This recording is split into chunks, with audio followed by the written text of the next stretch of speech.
When you lose your way, gaining some altitude can bring some perspective.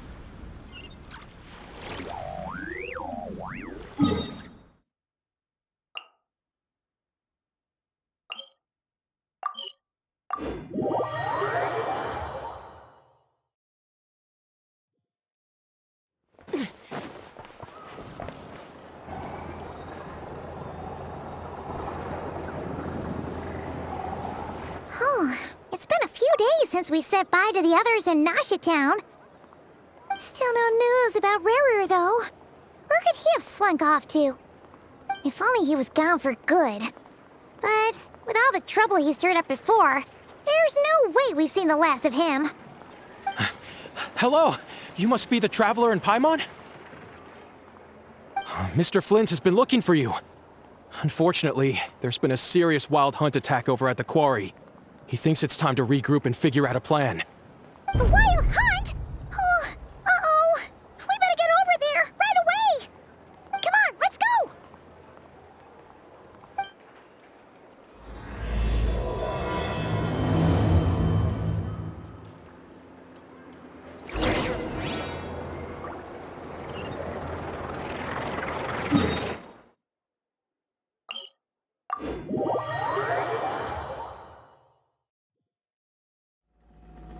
Take me up!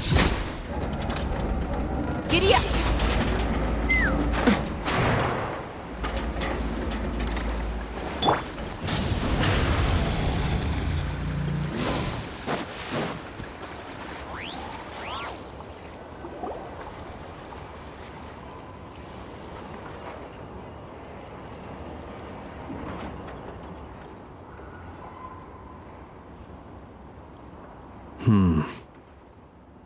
I can barely sense any Kuvaki at all. This whole area feels like a soulless husk. Looks like his appetite truly is insatiable. As if the power of that energy cannon wasn't enough. He's not seriously still getting stronger? What's his endgame here? Everyone's here already. Hey, we made it. So, what's going on? We've all been on high alert since we split up a few days back, expecting Rarir to strike again. But it's like he just vanished into thin air. No one has seen him nor found any trace of his presence. That is, until this morning, when a ratnik found signs of wild hunt activity while out here on patrol. As you can see, the crystalite itself is physically intact, but the Kuvaki it contained is all but completely diminished. And we're sure that Rarir did this. Who else? He's the only one who could pull off a stunt like this. Kuvaki loss has reached critical levels. Reikir of Solnari set to maximum threat level. Warning, unless de-escalation measures are taken soon, he will pose a threat beyond our ability to contain. The consequences could be catastrophic. Traveler, do you remember when we encountered Rarir just after regaining his body? There wasn't a shred of sanity left. Nothing but madness and rage. Yeah, didn't he shout out a bunch of names? Then he started raving about how nothing in this world mattered to him. Oh, Paimon gets chills just thinking about it. Oh, but the thought that he's still out there, lurking somewhere in Nod-Krai, waiting for his chance to strike? Oh, even chillier. Last time we fought, we were already at a disadvantage. If he has such overwhelming strength, why would he suddenly go into hiding? Yeah, if I were him and I wanted more Kuvaki, I'd just take it by force. No point staying in the shadows. Unless something went wrong. His whole resurrection thing didn't exactly go smoothly. The other thing is, how does someone who's completely lost their mind still have the wherewithal to cover their tracks so perfectly? Beats me. According to certain medical studies, insanity does not always entail a complete loss of rationality.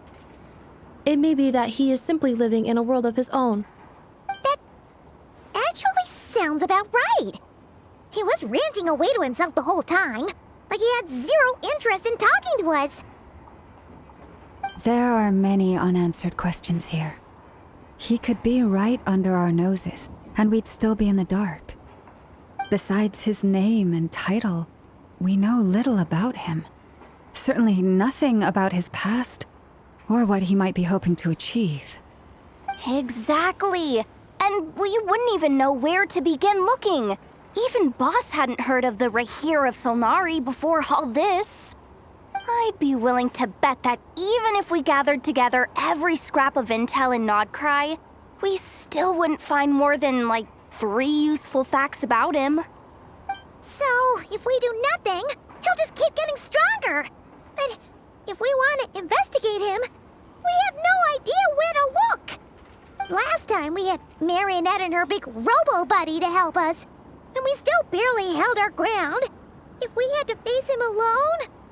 Oh, Paimon's head hurts just thinking about it. What are we supposed to do against a threat this big? Well, I do have a little hunch about his next move. Given that he attacked the quarry, I'd say it's likely he'll target other places rich in Kuvaki. Somewhere like the Eye of Krati, or the Pillar of Embla. One thing's for sure. If we just sit back and let him keep absorbing Kuvaki, we really won't stand a chance against him. A perfectly reasonable hypothesis. However, it is worth noting that these 2 locations are quite far apart. To investigate them both, we'll need to split up. I agree, we should split up. Right now, Rarir's goal seems to be gathering Kuvaki, not fighting us directly. Once we're done, let's regroup on Hisi Island. Wait, why Hisi Island? If I recall correctly, your largest goddess statue was carved from Kuvaki-rich ore, was it not? That's right.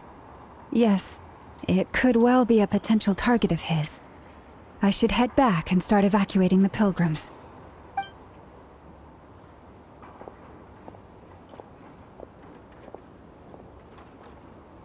Splitting up's always gonna be risky.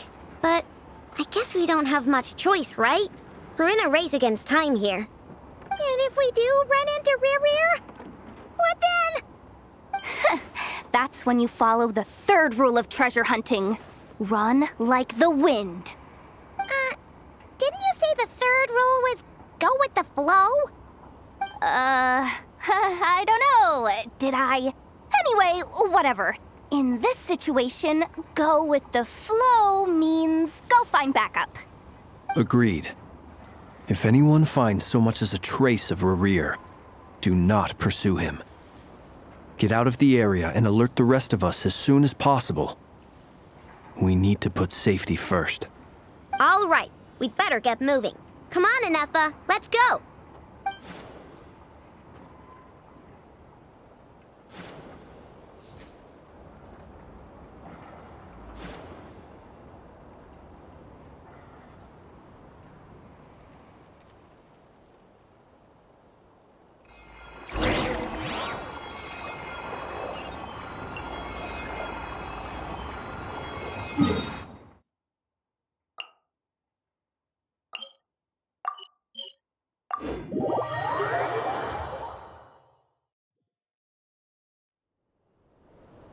Burn it down!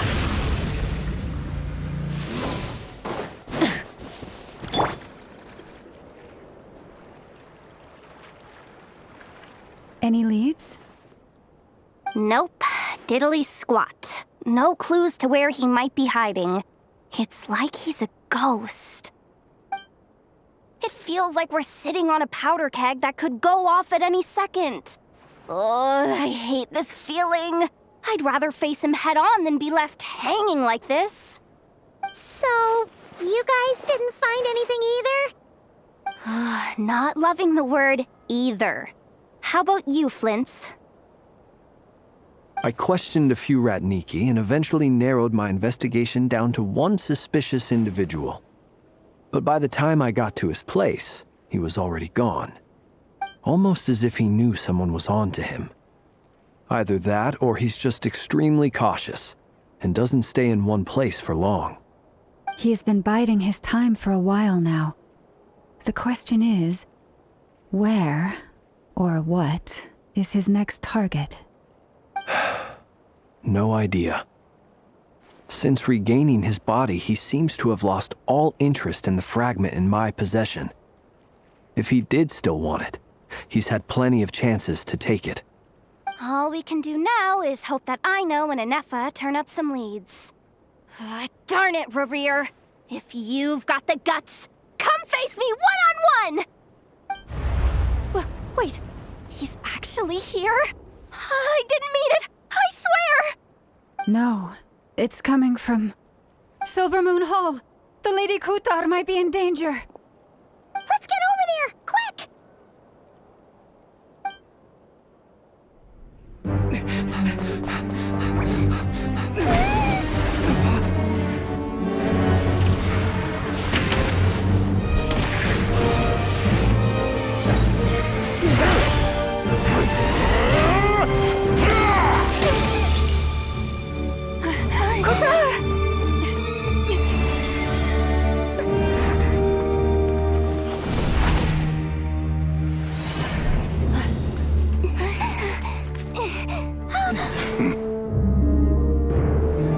Why is he attacking the damselette? What's going on? No time for questions.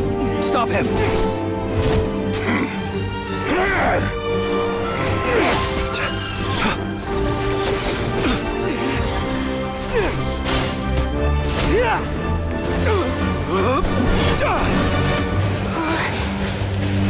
This is insane. Yehuda, get Kutar out of here! On it.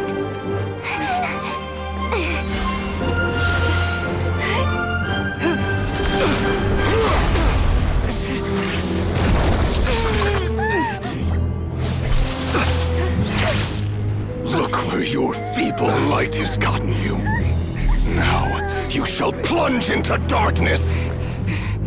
Thalindus, soon I will find a way. Watch out!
Barely made it out of there alive.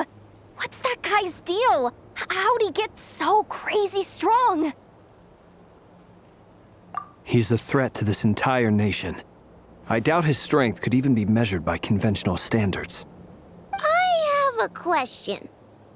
When me and Anefa showed up, we saw him chasing after this lady like he wanted her dead. What was that all about? We weren't there for the whole thing either.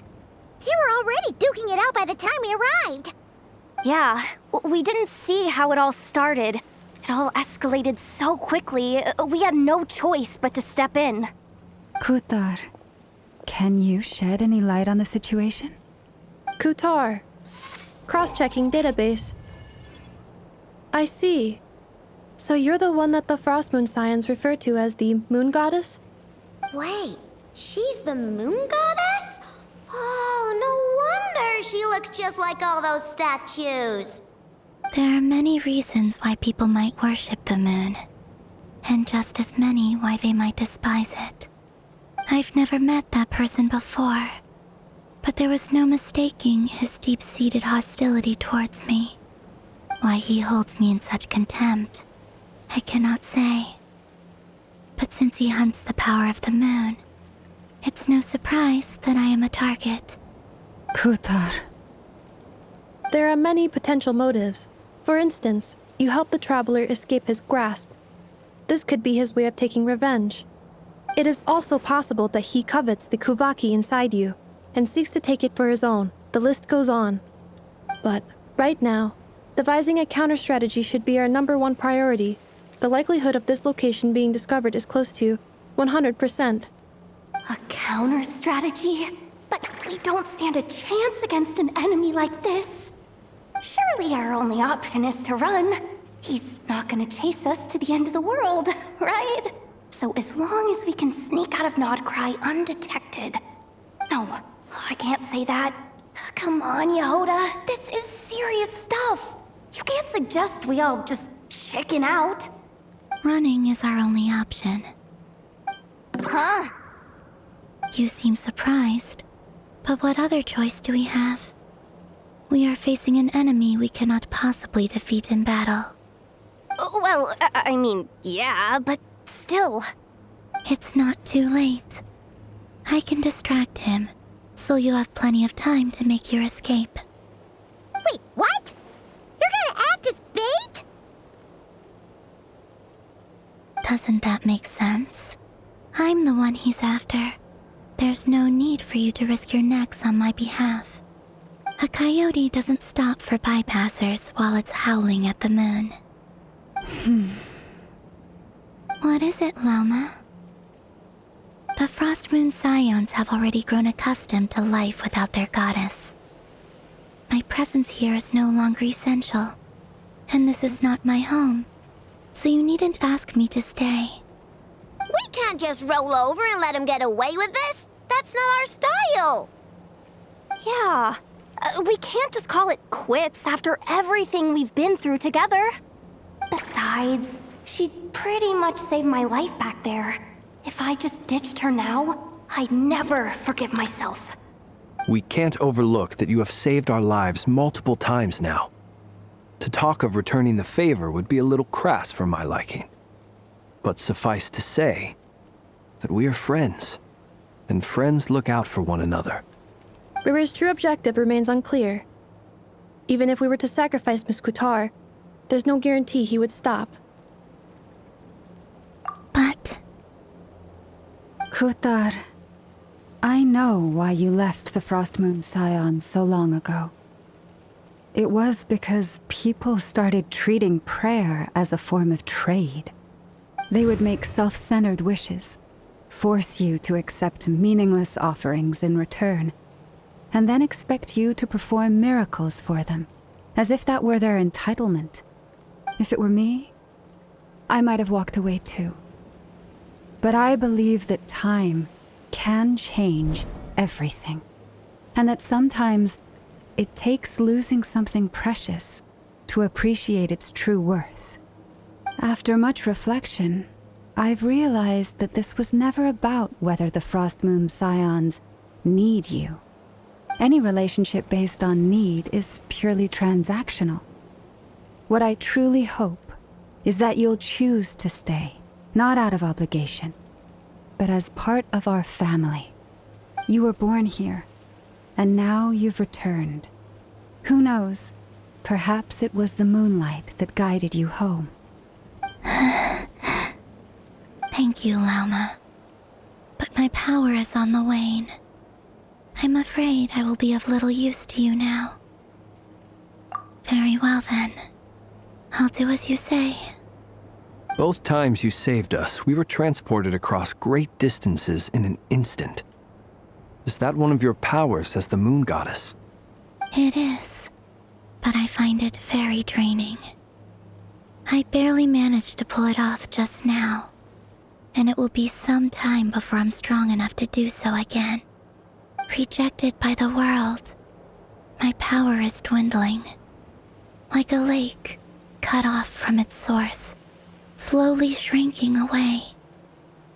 Now, It has almost run dry. What do you mean, rejected by the world? The 3 moons belong to the ancient bygone era in which they came into being. From the moment I was born, the world itself has been steadily sapping away at my strength.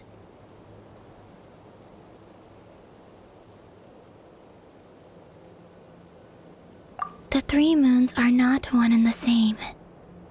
As the goddess of the Frost Moon, I cannot wield the powers of the other 2.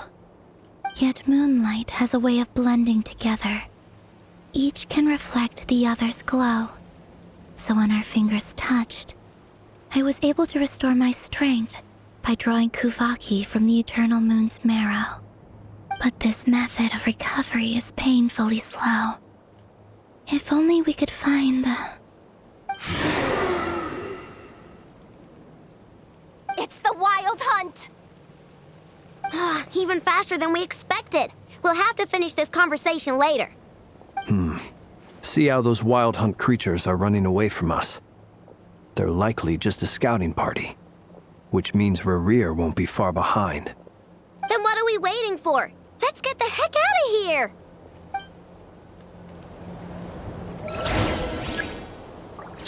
Leave this place. By the Frost Moon of old. Ouch! Lash attack! Chew on this! They just keep coming! This is driving me nuts! Rerir's closing in on us. We need to pick up the pace. There's too many of them! And this time, we can't fall back on Kutar's house to escape! This goes on much longer. Annihilation mode.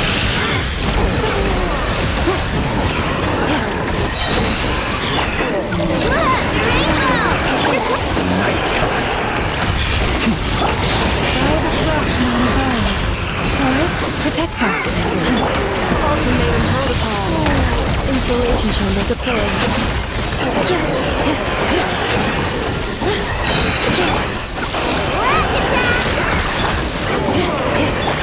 For the everlasting hand, leave this place. A long sleep beckons. Be silent. Annihilation mode. Cleanup sequence initiated. Ding dong water bomb! Chew on this!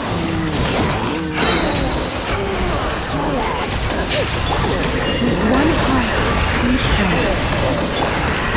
Preparing for dust dust. Defensive road engaged. Beware the creatures of the night. Close your eyes. Lash attack! By the Frost Moon of old. Close.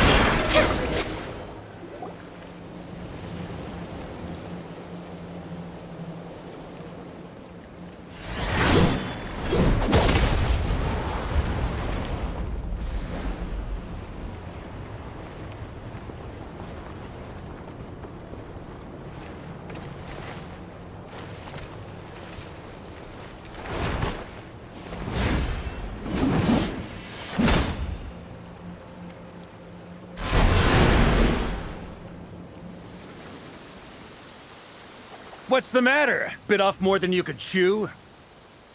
Who are you? Uncle Varka! You're back from Amsvartnir? Whoa! You're Barca? Grand Master of the Knights of Favonius? We could save the intros for later. Right now, let's get you all out of this hellhole. Follow me. I know somewhere you'll be safe. Oh, is that where I think it is? That's the one. Come on, move! There's no time to waste.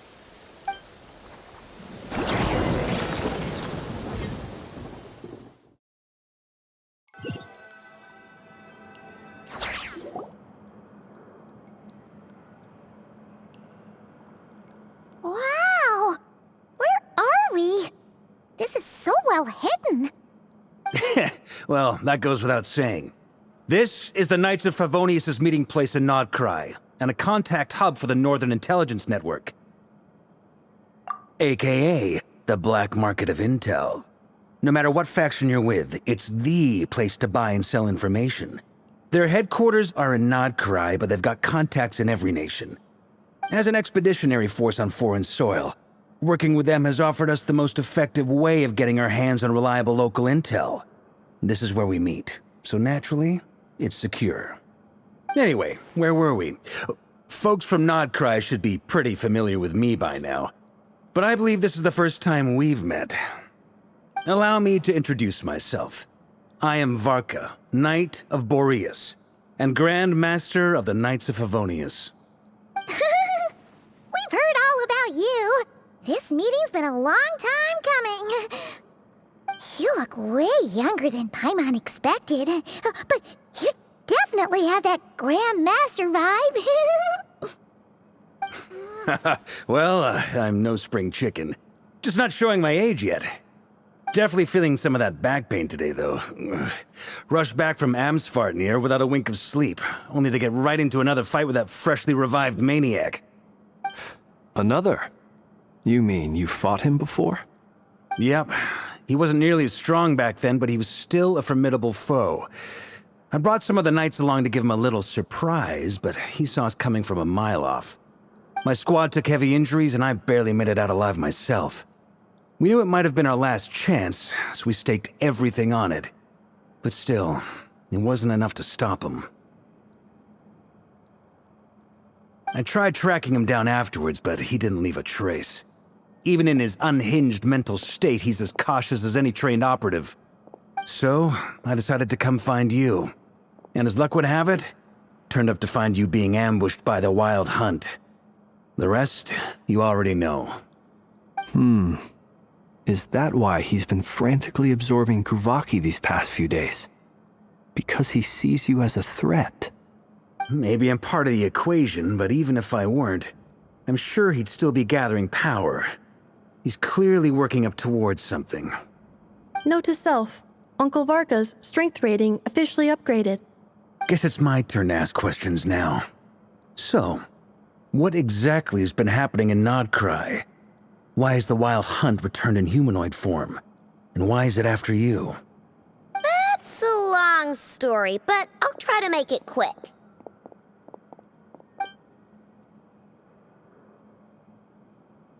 Wow, I had no idea so much had happened. Sounds like you guys have really been through it. So, the Kutar is actually a Fatui Harbinger. And all this Wild Hunt activity in Nod-Krai is the work of the Raker of Solnari, one of the 5 sinners. Oh, that's a lot to take in. Need some time to wrap my head around it all. I'm truly sorry, Mr. Varka. You stood with us against the Wild Hunt, and did everything you could to stop it from escalating into a full-blown catastrophe. And then, the one time you're away, it all comes to a head and all your hard work gets undone. You've got nothing to apologize for, Miss Moonchanter. You can plan 100 steps ahead and still slip up. That's just life. No one knows what tomorrow holds. You can't predict which way the wind will blow next. And, to be perfectly honest, I can't say I'm surprised. For all the times we've defeated the Wild Hunt in the past, we've never been able to completely wipe it out. Turns out, we were just delaying the inevitable. But now that a new variable has come into play, fate may well take a different course. A new variable? You mean us? Who else? And in a strange way, I think his resurgence might not be an entirely bad thing. The Wild Hunt is like an unrelenting force of nature, but Rerir is an individual with an agenda. He's gotta have a weak spot somewhere. That said, while I was explaining everything just now, some of the points that Mr. Flint's added caught my attention. You mean about our mystery ally? That's right. From what you've said, not only did they lead you straight to some key files, they also shielded Hisi Island from a lethal Kuvaki blast. I don't know who or what could pull something like that off. Heck, even Miss Columbina doesn't have a clue. I hadn't heard the story about those files. Would you mind repeating their titles for me? Wild Hunt Phenomena Log, a Nod-Krai and Ratnik's Field Journal, and Kuvaki Survey Log. Oh. No. still doesn't ring a bell. Another dead end. Guess all we can do now is hope that our mystery ally keeps showing up when we most need them. Still, it's safest to assume they won't be intervening again. From here on out, we'll have to resolve this crisis by ourselves. Your intel also explains something else I've been wondering about. The reason I led my team to Amsfarnir was because we'd had reports about a possible source of the Wild Hunt showing up there. But once we looked into it, it turned out to be a red herring. I don't know who was behind it, but clearly, it served its purpose. I doubt it's by chance that he happened to make his comeback while my attention was diverted. And from everything you told me, it sounds like his scheming began well before his return. So maybe luring me away was all a part of his plan. But is it even possible that he orchestrated all of this by himself? The Moon Maiden and the Raker of Solnari, Nod-Krai of all places. The way everything is unfolding, it can't be a coincidence. So, what do we do now? Got any ideas? Right now, we've got at least 3 things to consider. Let's go through them one by one. First, we need to figure out how to take down Rerir. If we can't beat him in a straight-up fight, the rest won't even matter. To my knowledge, the bulk of Nod-Krai's fighting force is already gathered here. But even with everyone united, we're still no match for Rerir in his current state, let alone with his power still growing. What if there was a way to tap into a new power of our own? How so? Have you thought of something, Columbina? 3 moons once watched over this world. The Eternal Moon was the largest. The Frost Moon was the brightest. And the Iridescent Moon was the most mysterious. They say that back then, the 3 moon goddesses wielded immense power. Enough to shape the workings of the world itself. I now bear the Frost Moon's power, and the Eternal Moon's marrow resides within the Traveler. Hold on. Are you suggesting... The iridescent moon, the last piece in the puzzle. That's right. If we can find the Iridescent Moon's marrow, I will be able to regain my strength much more quickly. The 3 moons are said to stir the tides and illuminate all things. Perhaps they hold further secrets beyond our understanding. According to my analysis, the solution is feasible. However, it is subject to one major condition. How do we locate the Iridescent Moon's marrow? I know a way, but... we will need to visit the Fatui's Experimental Design Bureau. The Experimental Design Bureau? Are you saying we need to involve Marionette? Yes. I must speak with Sandrone. It's a long way from here to the Experimental Design Bureau. There's a high chance you'll be spotted. You shouldn't go alone. Then that's settled. Next up, our second priority. Somehow, we need to figure out Rerir's end goal. As you saw for yourselves, when he was still in his Wild Hunt form, everything he did was for the sake of recovering his body and resurrecting himself. His first act since then, after laying low for a while, was to try and assassinate this young lady. People's obsessions often reveal their greatest vulnerabilities. There must be a reason why he despises the moon so deeply. Perhaps it sheds some light on his title, the Raker of Solnari. The Wild Hunt has plagued Nod-Krai for centuries now. If we want to stop it for good, we have to get to the root cause of what's driving it. It's true. We still know very little about him. If Kuthar hadn't given us that lead, we wouldn't even know his name. But where would we even start? I doubt even the Intel Queen of Nod-Krai has a clue, and she has info coming out of her ears. Oh? That's a rather hasty conclusion for someone who's so painstakingly meticulous when it comes to dealing with machines. She heard me.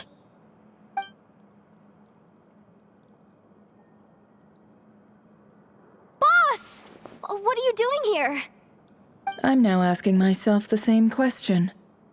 I received a letter from a humble knight of Favonius, requesting a meeting to discuss a major business deal. But it looks like this humble knight had something else in mind. Details, details. Miss Neffer, the important thing is that you've arrived at the perfect time. Since his failed ambush, I've been racking my brains trying to come up with a plan to fight Rarier. Given the severity of the situation, I think it's fair to say that our only chance lies in uniting as one. And I'm talking all the factions in Nod-Krai. We can't do this without the Curatorium, but I knew it'd be a tough job to win you over. So, I took the liberty of reaching out for a little chat. Wait a sec. How did you even hear about this place, Neffer? Didn't you say this is meant to be the Knights of Favonius' meeting spot? And a contact hub for the Northern Intelligence Network? And isn't it supposed to be super hidden? You really think he could have gotten settled in Nod-Krai without my help? Besides, I'm the one running this gig. Of course I know where the meeting place is. Allow me to introduce the current head of the Northern Intelligence Network. If it's intel you're after, she's your woman. Pretty much seen and heard it all. Please spare me the flattery. Let's cut to the chase. Seems like you've run into some trouble, huh?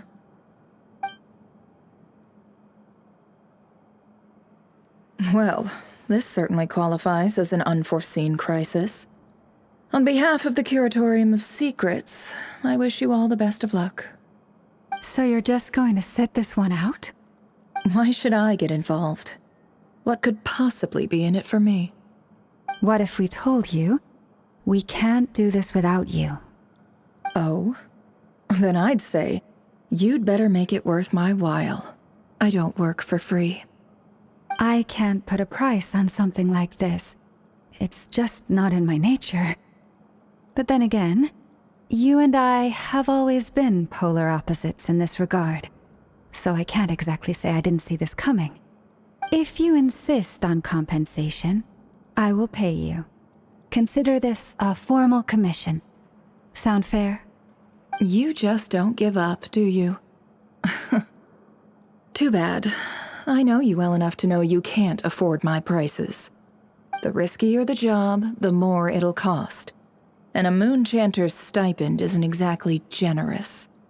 Unless you're planning to start passing the donation box around among the faithful. Boss, just a thought. If they come up short, maybe you can take the difference out of my next few paychecks. Things got really dangerous during the fight with Rarier. If this girl hadn't saved me, I'd be ley line fodder by now.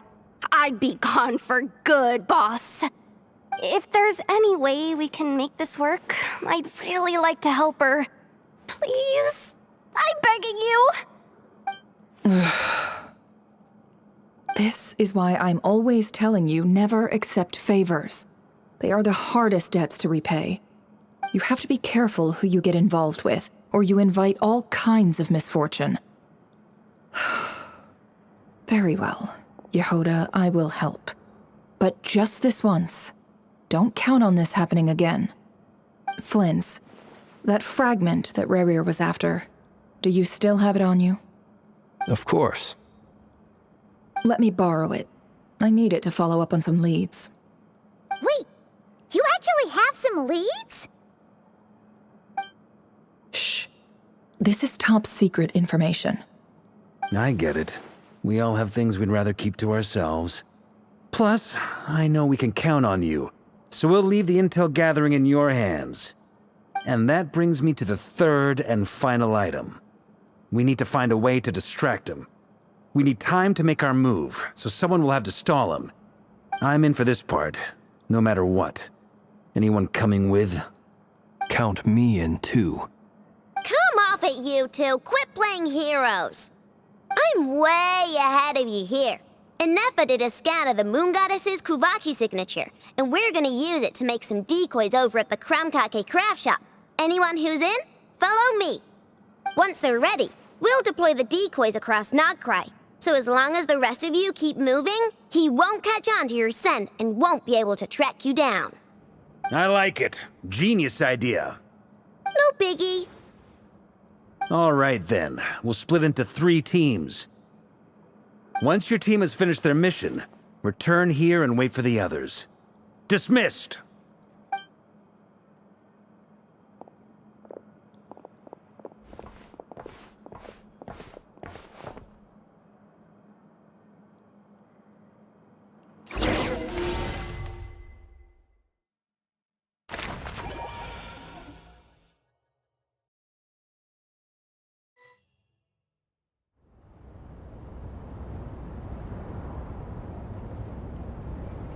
Lady Damselette. Wait, and you two? What are you doing at the Kuvaki Experimental Design Bureau? We've been doing our best to mind our own business lately. But if you're just gonna waltz up here like this, you're seriously pressing your luck. Don't blame us for doing what we have to. Huh! You really think that's gonna scare us off? We're not looking for any trouble. I just want to see Zandrone. Do I need to remind you that you're still a wanted fugitive for deserting us? Out of consideration for our former ties and the crisis we're all up against, we'll let you leave in one piece. But don't even think about trying to get inside. Let them in. But... Are you going to make me repeat that?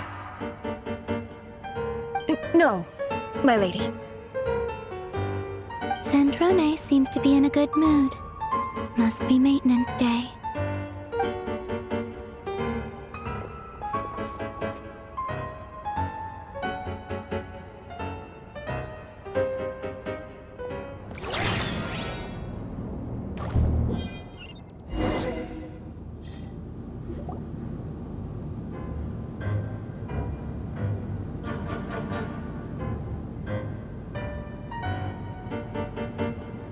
So tell me, to what do I owe the honor this time? Actually, before you answer that, just so we're clear, I don't owe you anything. I promise it's nothing big. It seems like you've gotten the wrong idea here. The only reason I let you in was because I was bored. It seemed like a way to kill some time and satisfy my own curiosity. Whatever miscalculations I may or may not have made in the past, I haven't lost the plot enough to even consider sticking my neck out for your sakes. I'd like to speak with Arlecchino. What? Huh? You mean the knave? I'd like to speak with Arlecchino. Is she in Nod-Krai? No, she's not. Once the work on this facility was completed, she went back with the Rooster and Regrator. The only ones in Nod-Krai are me and... What is it you need to speak to her about anyway? Rerir is hunting me. If I'm going to face him, I must first retrieve the lost moon.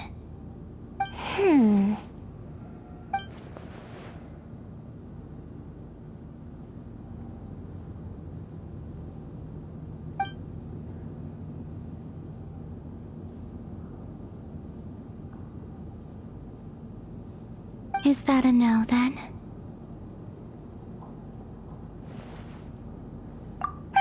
As if I need reminding. I was this close to settling things with him before someone decided to whisk me away to their weird little garden. Have you held any tea parties lately? Tea parties? Yeah, obviously. You don't seriously think we'd pack it all in just because you aren't here. If anything, they've been more eventful than ever. Just me, Arlecchino, and a bunch of insolent, insensitive guests who won't stop asking where you've gone. Oh, they've been a real joy. I bet you served them the worst tea you have. Just like you used to do to me when I upset you. Who cares about how good the tea is when there's no one around to drink it? I keep losing people. First Rosaline, now you. I'm running out of people who can make me laugh. Honestly, What could be more ridiculous than the multi-centenarian goddess, who's only ever had the plain herbal tea she received as offerings? You'd always brew a different type of tea for me each time. Was it really just to see how I'd react?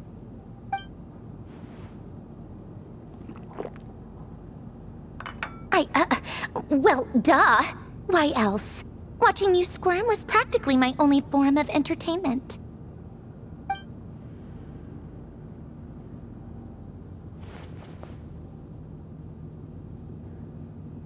Oh, yeah. And Capitano sometimes used to bring Tartaglia around, too. But I guess we won't be seeing him again. Well, I guess we are overdue for a get-together. Polonia! Have Favronia pass a message to Arlecchino for me. It's time for tea. Will suffice. Pass along a message for me, too, if you would. My body cannot contain the marrow of 2 moons, so I'll be leaving one of them in her care. Excuse me? Who said you were on the guest list? If my tea meant that much to you, maybe quitting the Fatui wasn't your brightest move. Back when you were under the Tsaritsa's protection, no one would have dared come at you so openly. But that protection didn't come for free. In fact, I paid dearly for it. At the end of the day, it was just another transaction. I just got tired, that's all. I never wanted any part in their grand ambitions, and I've had enough of being treated like a bottomless supply of power. It brings back memories from the old days, when I was still worshipped as the moon goddess. Centuries on, it may be a different group of people, but I see the same greed in their eyes.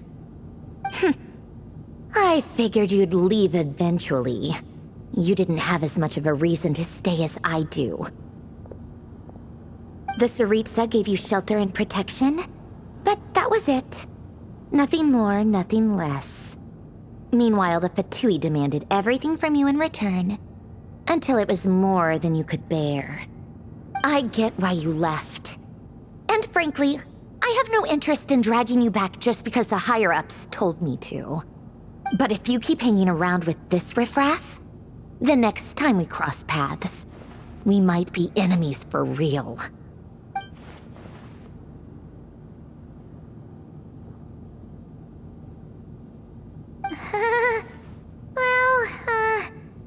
Guess that's our cue to leave. That might be your plan. But it sounds like someone else wants you to stay a little longer. Huh? What do you mean? Listen.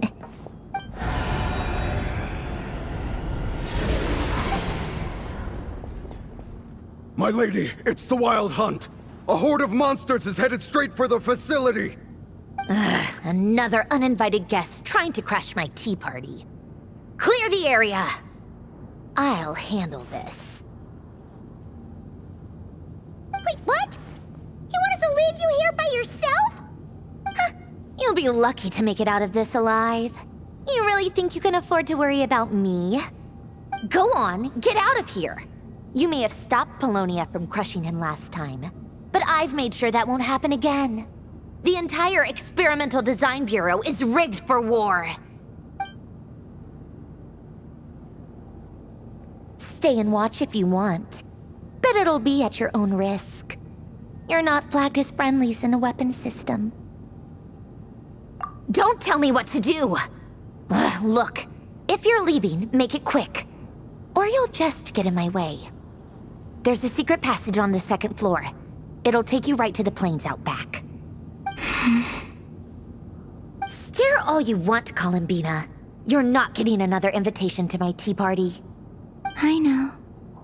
But thank you anyway, Sandrone. This is exactly why you shouldn't hang around with those people. All their melodrama and sentimental nonsense is rubbing off on you.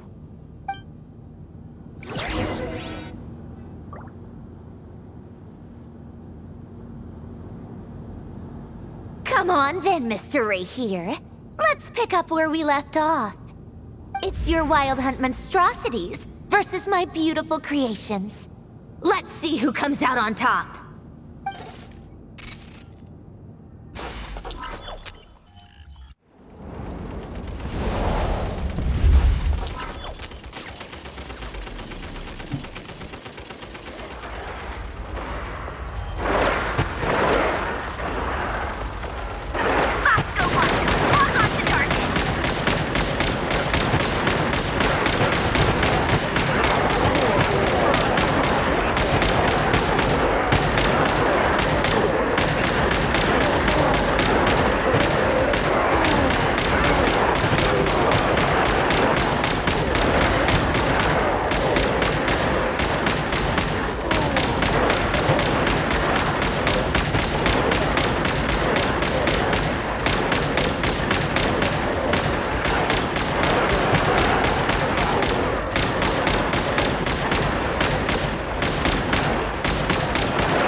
Polonia, get him!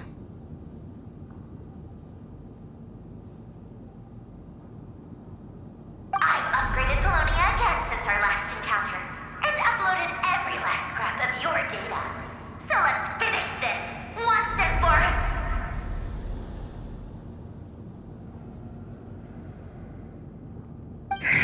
She's not here. Where did she go? Hey! Over here, you big... Cursed moon. Go. Keep searching. She cannot have gotten far.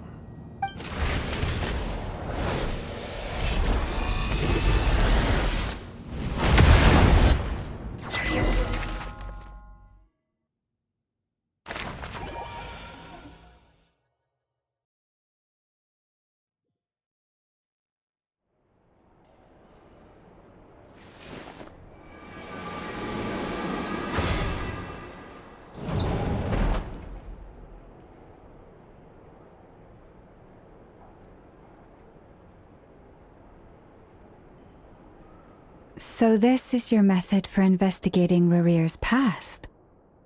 It almost looks like some kind of ceremony. Good deduction. But it's quite a different affair from what you're used to with the Frost Moon Scions. Whoa! First time I've ever been in here. Boss always said it was off limits, so I pictured some kind of creepy dungeon. But it's actually kinda nice. Oh, I guess this must be Sumero decor? That's where Boss is from. And that nice shopkeeper who sold me my treasure compass. I'm not sure exactly what you've got planned, but it looks like you're all set. When do we begin? Whenever we wish. But for some reason, I've got a feeling this isn't going to end well. I've never faced Rarir myself, but from what you've told me, his power is beyond anything I could imagine. I, on the other hand, am just an ordinary businesswoman. Our paths should never have crossed, yet here I am, forced to make an enemy of him. If you ask me, you're about as far from ordinary as it gets. So what are you saying? You're getting cold feet? Once I take a job, there's no backing out. Still, I have to ask myself if the power I'm relying on will even work on an opponent of this caliber. And also how to make sure I come out of this alive if things spiral out of control. Death is the one thing we can take for granted. It is the great equalizer, however fortunate or unfortunate we may otherwise be. So it's important to consider how to spend what lifespan we have left. Come on, boss. Lighten up. Quit talking about death. It's bad luck. For once, I agree with you.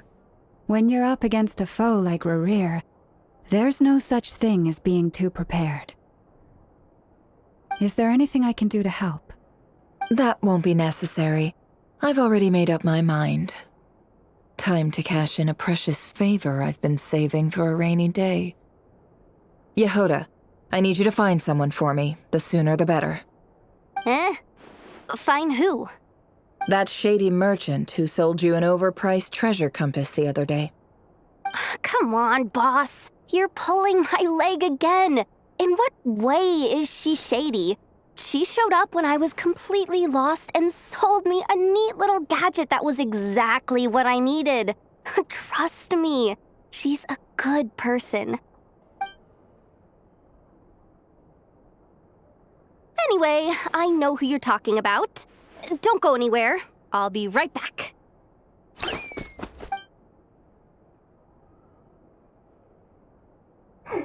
Quit grabbing me. I genuinely can't run any further.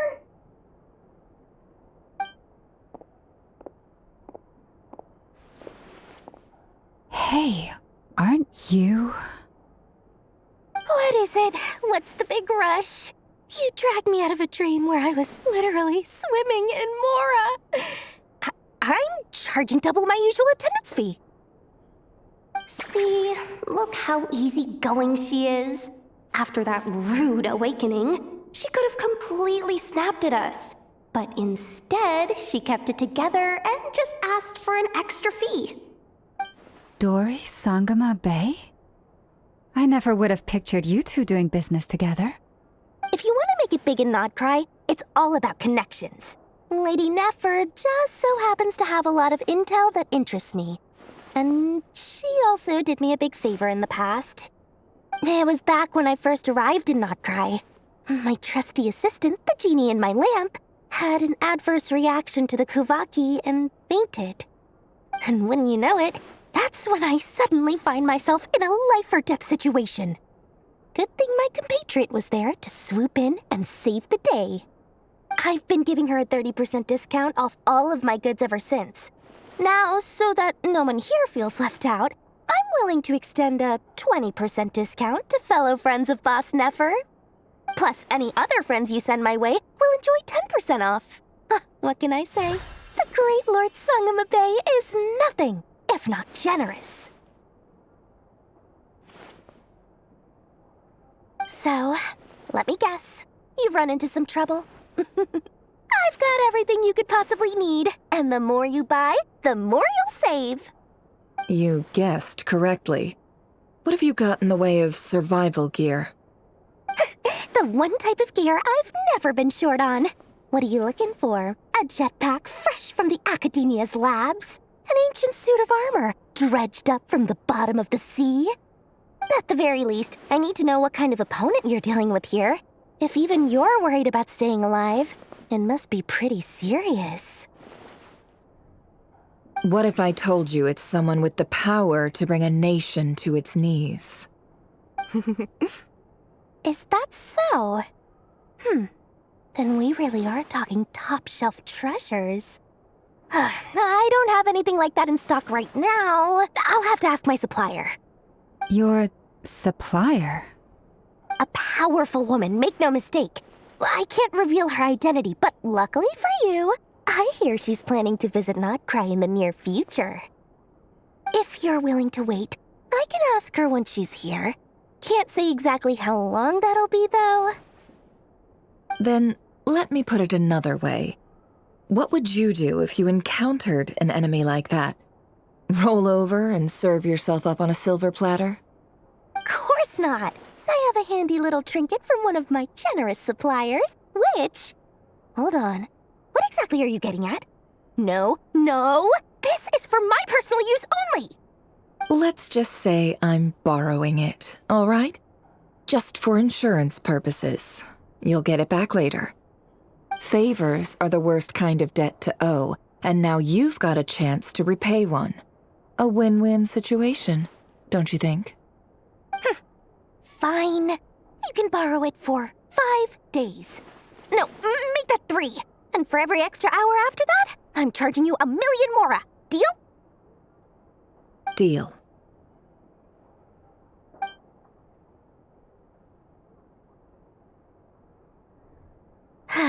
What a way to start the day. Now, was there anything else you wanted? Or can I go back to bed now?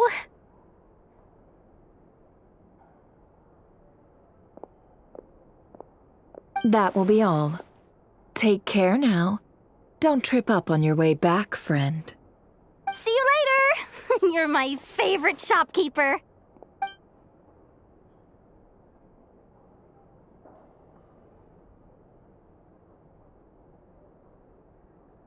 Excellent. Everything is well and truly ready. The ceremony can now begin. After initiating the ceremony, your minds will follow me wherever I go. You will see many strange things in your mind's eye. So remember, don't be frightened, and don't make a sound. Now then, let us peer into the Raker of Solnari's past.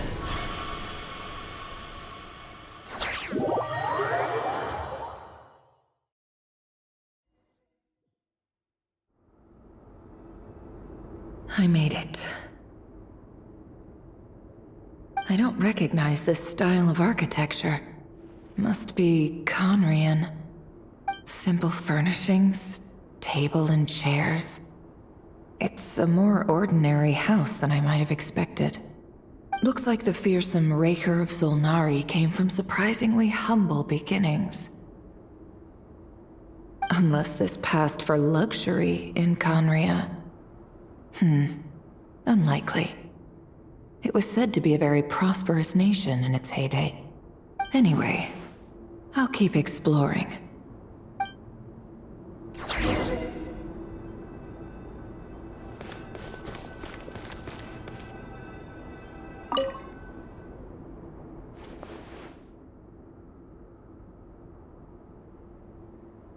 Hi, Reverie.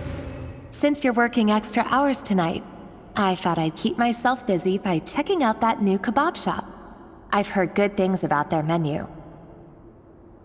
I'll test it out, and if it's as good as everyone's saying, let's go back together sometime. P.S. New stash from the Universitas Magistrorum. I brought some goodies home. A few teacups and a pin rack. Hope you like them. They didn't sign their name, but they must have been close. Sounds like they were living together.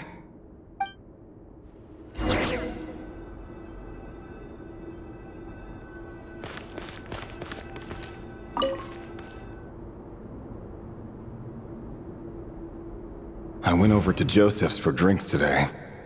They have a fine collection, but I went alone. Felindis was tied up with something and couldn't make it. Joseph asked why I came alone, but I didn't really have an answer. He then went on to ask about other things. If you ask me, someone who asks that many personal questions is too nosy for their own good. But if he invites me again, chances are I'd still go. Felindis. That's the same name Rerir mentioned. Crane imports keep falling. If things don't pick up, we'll soon be back to meat and mushrooms only. Honestly, I'm not a huge fan of that new type of mushroom everyone's been into lately. Didn't it start out as a lab-grown variety? I heard it's even mildly corrosive. Seriously, why would you even eat something like that? I don't care if it's an impressive feat of alchemy. That just isn't the kind of thing I like to eat. Grain has to be imported, and they're eating a diet of mostly meat and mushrooms. Could it be because Conria is underground, so it doesn't get much sunlight? That would explain why they use so much stone in their buildings. They even use alchemically modified strains for food. Seems like the people of Conria don't have many options when it comes to dining. I've just about saved up enough now. Time to buy it and keep it somewhere safe. Making a big purchase. I wonder what it is.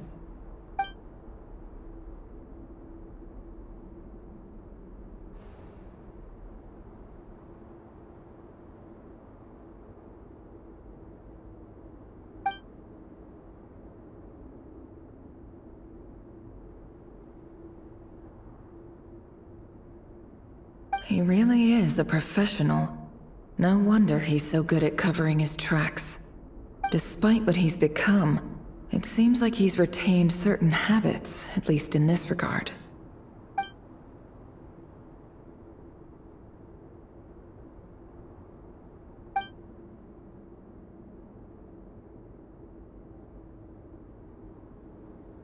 Did Rerir rip it out himself?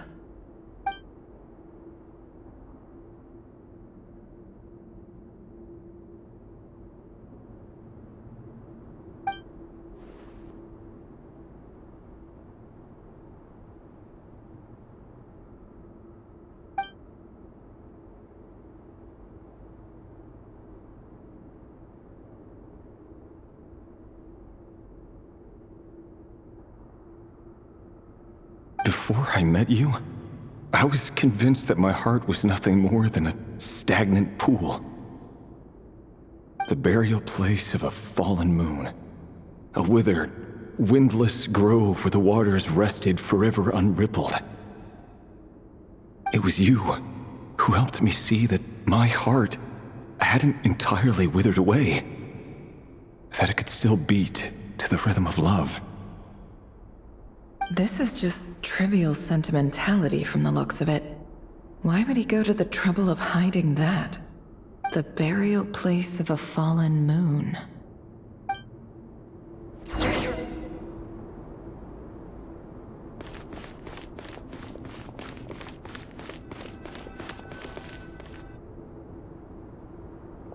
Rerir, over here. Dane! Oh, and, Vediflin here? What a surprise to see you here, sir. Hello there, Rerir. You need not address me so formally outside of court. He doesn't get that much free time, so I invited him over for a drink. Even the court prophet deserves a break every now and then, right? Well, I'm flattered. So, what are we discussing today? Hey, don't look at me. As far as I see it, we don't need an excuse to have a few drinks. Come on, don't give us that. Didn't you say you were about to pop the big question? How's that coming along?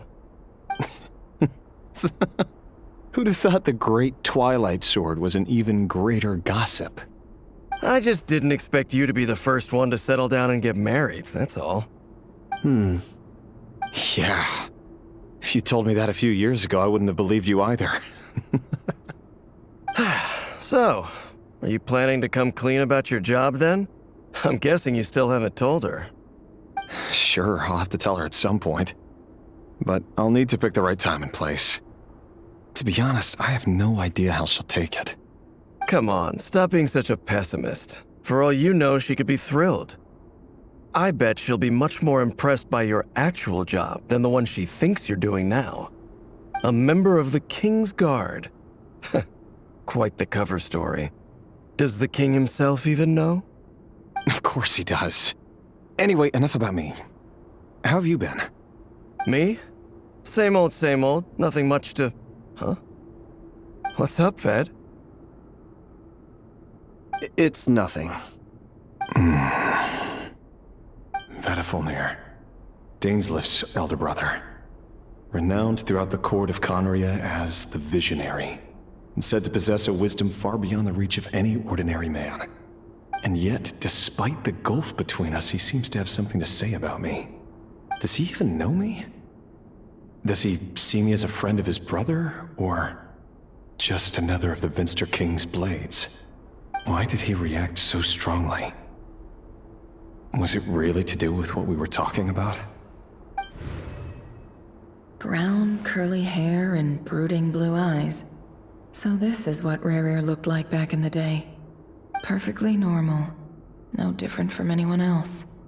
As frightening as this monster is in the present, there's something even more unsettling about seeing the human he used to be.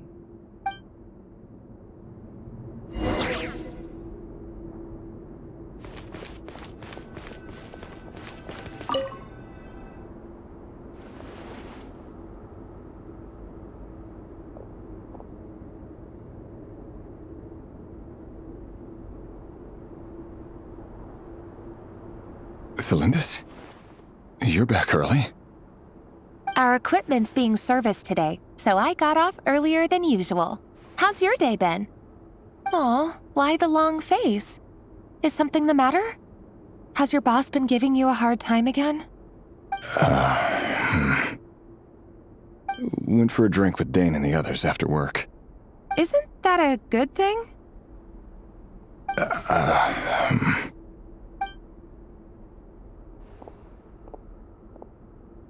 Vediflin showed up today, too. You know, Dainsleif's older brother. Ah, Mr. Vediflin. Yes, I've heard of him. They say that everything he says ends up coming true. He overheard Dainsleif mention that I'd recently proposed, and seemed to have an issue with it. But when I asked what it was, he kept it to himself. So, you're worried? You can be such a child sometimes, Rerir. We're nobodies. Why would the Visionary be concerned about us? I'm sure someone in his position has much bigger fish to fry. Maybe you're right. You worry too much, Rerir. We've been together for ages now, and everything's been going so well, has it not? You've even proposed to me. So, you do remember. Tell me then. What's your answer? Like I said, I need some time to decide. You can't just rush into things like this. We may be nobodies in the grand scheme of things, but if we want things to work out, we've still got to plan ahead. All right. Take your time. Just don't keep me waiting forever. Nobodies. Sounds about right. In the eyes of people like Vedalfnir and Dainsleif, what do we matter? Can someone whose gaze is so fixed on a far-flung future even see the present clearly? Besides, the dynasty's fate rests with the king and his inner circle. Whatever I do, it won't make much difference. Meanwhile, every idea they come up with and every decision they make, it affects everything. These days, the king is lost in his research, and the purge of the Crimson Moon bloodline grows ever more intense. The opposition tried to speak out, but nothing came of it. And I'm under no illusions as to why.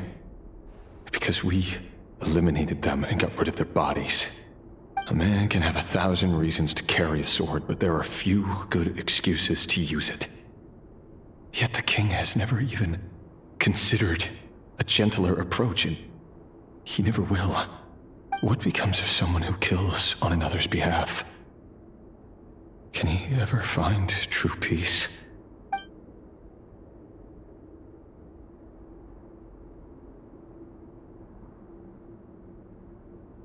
Thalendis?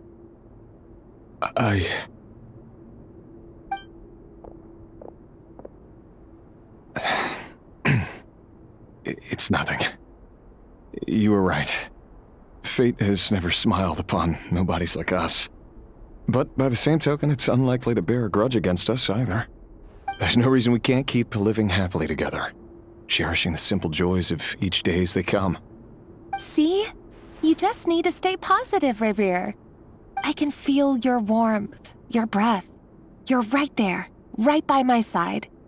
Just seeing you makes me happy in a way I can't explain, and that's something that no one could ever take away from me. So smile, my love. Let go of that frown. You're right, Thalendis. I've just been overthinking things. That's better. Getting caught up about things like this will only ruin our evening. Speaking of which, all set for the ball tonight? I need to go get ready. You go ahead. I just have a few things to take care of, then I'll come join you. Even busier than the big shots, huh? Fine, I'll go get started. But don't be late. If you keep me waiting too long, I won't be a happy bunny. Relax. I'll be there. Seriously, though, you drive a hard bargain. You're really gonna leave my proposal hanging and still expect me to take you to the ball? Well, that goes without saying. I already told everyone I'd be coming with a dance partner. Besides, they're two completely different things. Let's take it one thing at a time, all right? All right. White outfit it is. It seems like Rerir was deliberately hiding his ties to the intelligence services by giving the impression that he was just an ordinary member of the Venster King's Guard. He clearly doesn't want his would-be fiancée to know about his other life. Then again, that's hardly surprising. People in the intelligence trade rarely do. Who'd have thought we were in the same line of work? Let's dig a little deeper.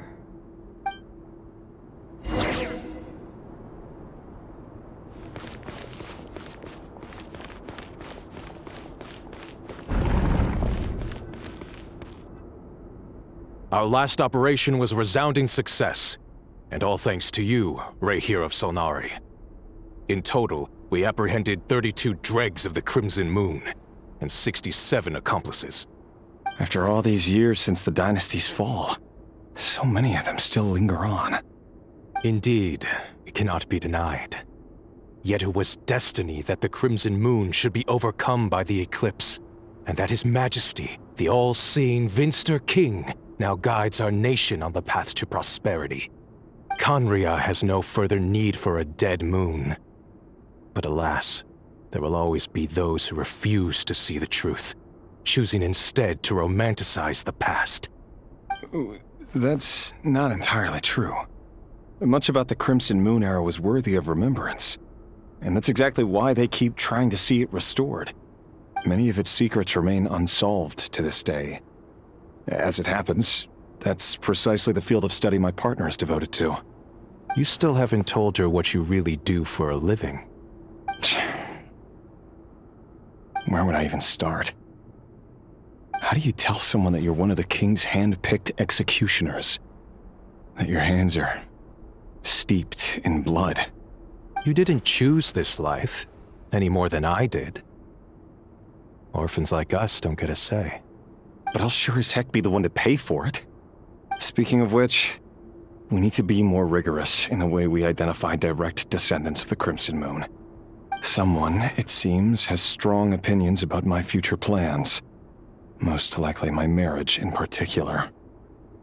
I have a feeling that we may soon become targets of the Crimson Moon's retribution. Your concerns are not unfounded. They've taken out many of our colleagues these past few years, and for that very reason. These are no helpless lambs we're leading to the slaughter. They're wolves in sheep's clothing. Take care, Rahier of Solnari. I look forward to toasting you at your wedding. Thanks, Thorkel. You look after yourself, too.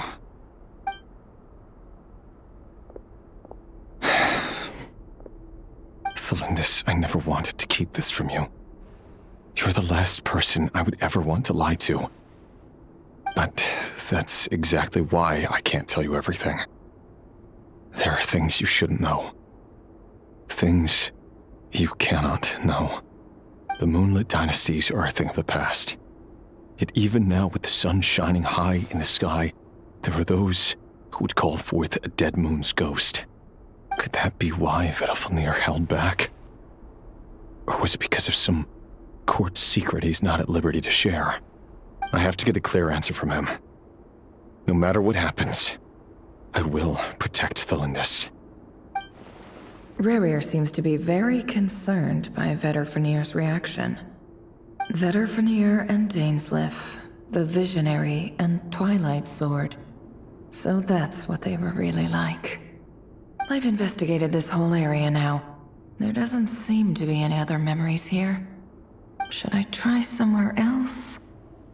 Wait a second. What's this black smoke?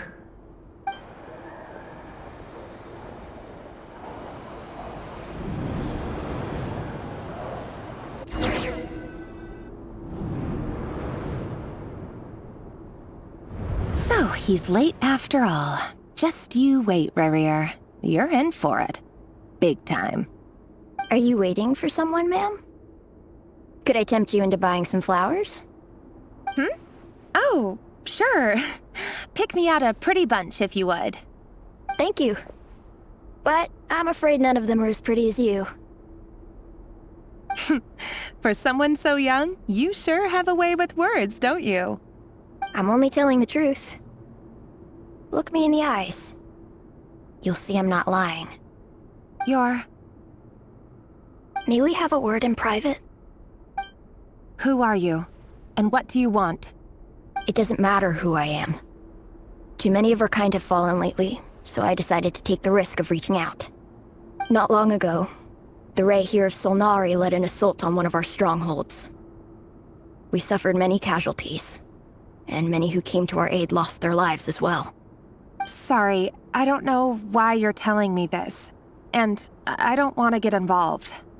Wait, hear me out. This time we finally got a clear look at his face and learned his true identity. His name is Rarir, and he claims to be one of the King's guards. What did you say? A cruel irony, isn't it? The man you're set to marry leads a double life as a brutal executioner. But surely, you must have caught a whiff of the blood on his hands. Why are you telling me all of this now? Simple. It's because... How strange. Rarir was nowhere to be seen in that memory. It clearly belonged to Thelindis. Rarir couldn't possibly know what happened if he wasn't even there. Why would her memories appear in his fragment? The ceremony won't last much longer. I think it's time to call it a day.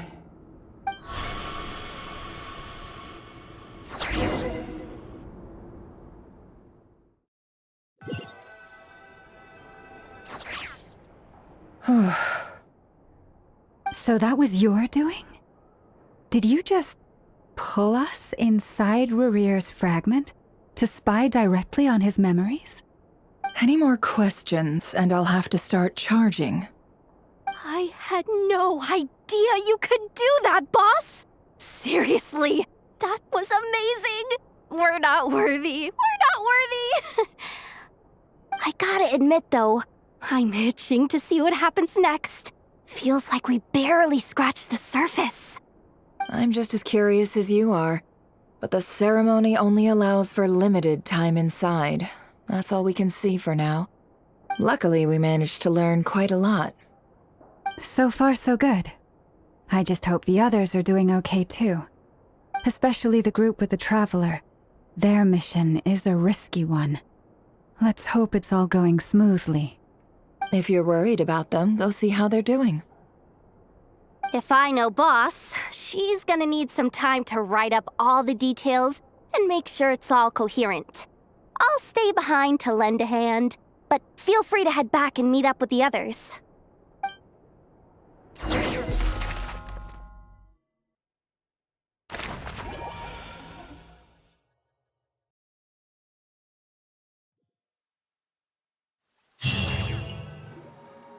Oh, they've been prowling around for nearly 2 days now. These things just won't quit. Oh, they might not have seen us yet, but with them constantly sweeping the area, our way out is completely blocked. Oh, that's never gonna work. One little slip up and it's game over.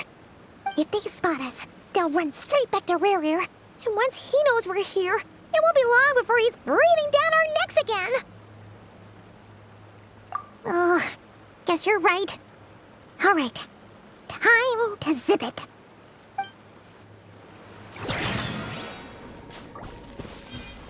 Quick, hide! We almost got spotted! Phew, that was a close call.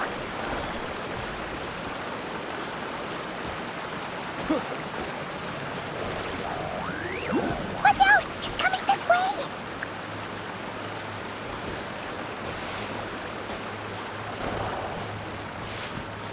Keep going. We're nearly there. This is the final hurdle.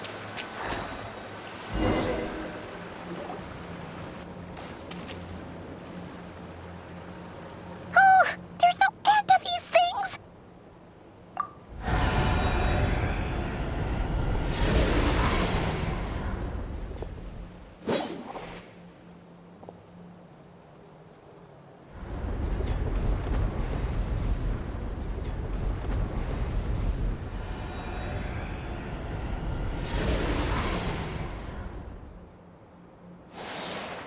Fire. Fire? Wait, what's that smell? Oh no, there's a fire!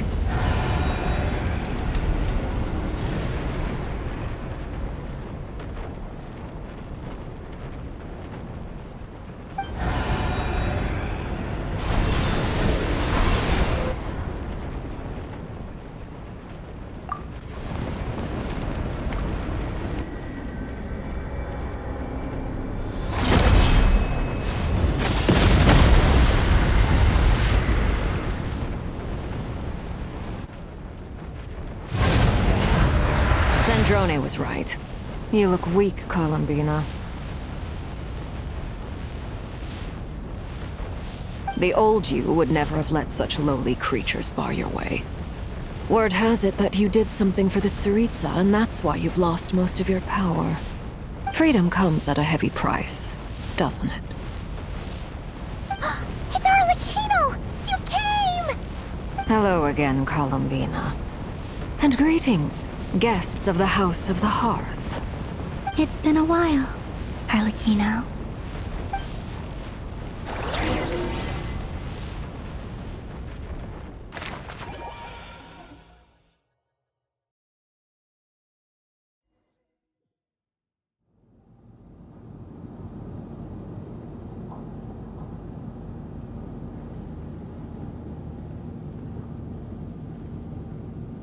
Stupid right here of stupid Solnari. Ugh, whatever. I've got all the data I need. Next time we meet, you're finished.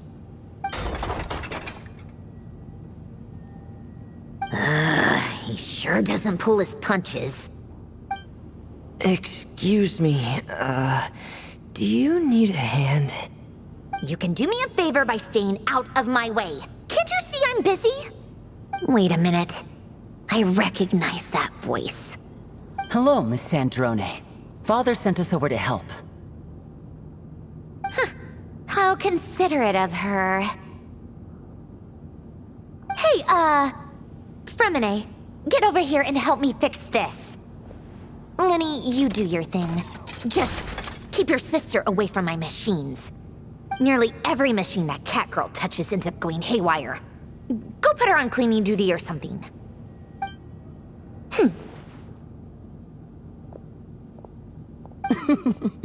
Then let's start downstairs.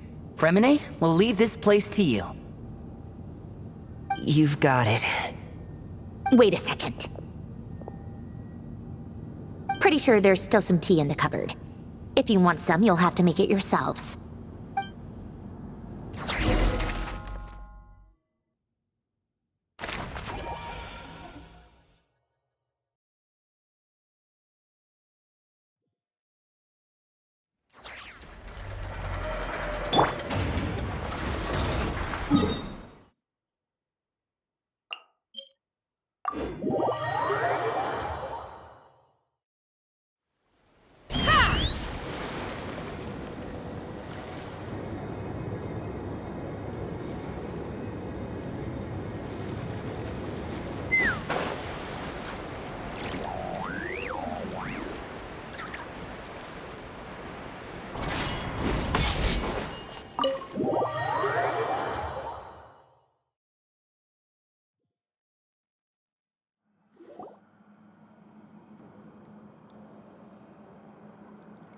It's a relief to see you all made it back in one piece.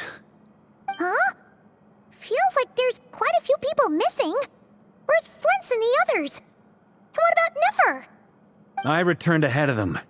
Flint is helping Ino and Anefa to set up the decoys and buy us some time. As for Miss Nefer... Boss is still wrapping things up on her end. She sent us back to fill you all in on the top secret intel we've been gathering. I see. Then let's get right into it. But first, who do we have here? You brought someone else in to help? Greetings. I was invited here to help as a longtime tea party companion of Columbina's. You may call me Arlecchino. Surely it can't be. Those eyes. Oh, where have I seen them before? Wait, of course. In those memories we just saw. The only Arlecchino I know is the fourth of the Fatui Harbingers. So either you share a pretty uncommon name, or you're more than just a tea party buddy. You're well informed, Grandmaster. A man from Mondstadt living all the way out here in Nod-Krai, and yet the people and affairs of Snezhnaya seem to hold a special place in your heart. Oh, the feeling's mutual. Sounds like you know all about who I am, too. A Fatui Harbinger. The atmosphere in here just got really tense. Guess we can't just start trusting Fatui Harbingers, even at a time like this. I must admit, though, I'm a little curious. Seeing as the moon goddess no longer belongs to the Fatui, what makes you so willing to put your neck on the line here? Nor does Nod-Krai belong to Mondstadt, Mr. Varka. Yet still, you're fighting for it all the same. Things don't always have to have a tangible payoff. Sometimes, stopping things from spiraling out of control is a higher priority than chasing the spoils of victory. Of course, I can't say there's nothing in it for me at all. But that's between Columbina and myself.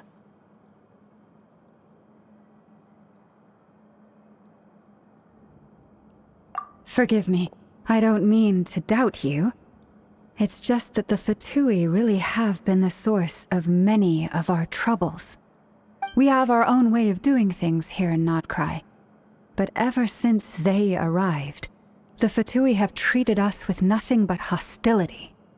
I know there's been a lot of bad blood between us in the past. I've done my utmost to avoid friction whenever I could. But sometimes fundamental conflicts of interest simply can't be settled amicably. That's why I'm here solely in a personal capacity. This has nothing to do with the Fatui. As a gesture of good faith, I'll be frank. I can help Columbina track down the iridescent moon's marrow, which will help her restore more of her power. Anyway, what else is on the agenda? Let's begin. She says she'll be frank, then completely skips over the details. Looks like she doesn't want to give away too many secrets after all. But she clearly wants to change the subject. It'd be awkward if I tried to bring it up again now. I guess we'll just have to go along with it. She's the fourth of the Fatui Harbingers after all. One look and you can tell she's not someone you'd want to mess with.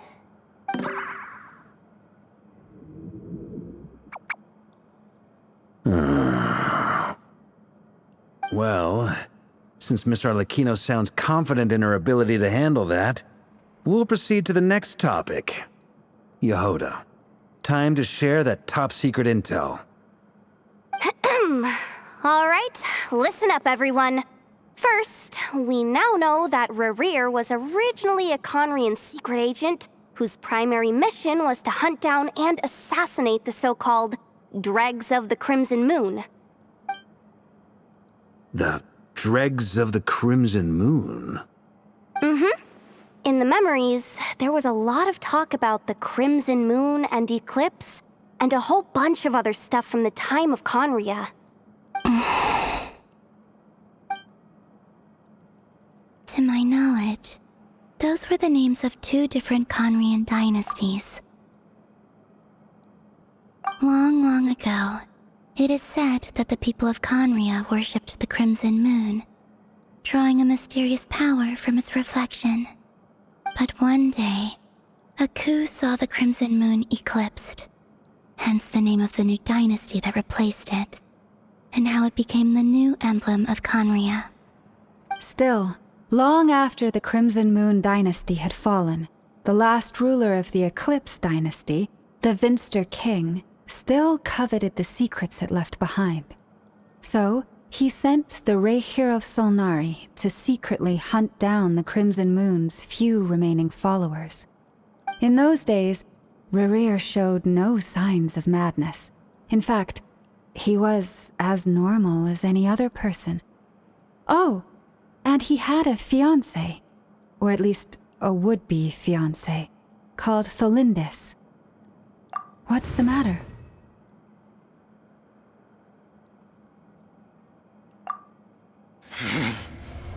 Verfnir, Rheindatter,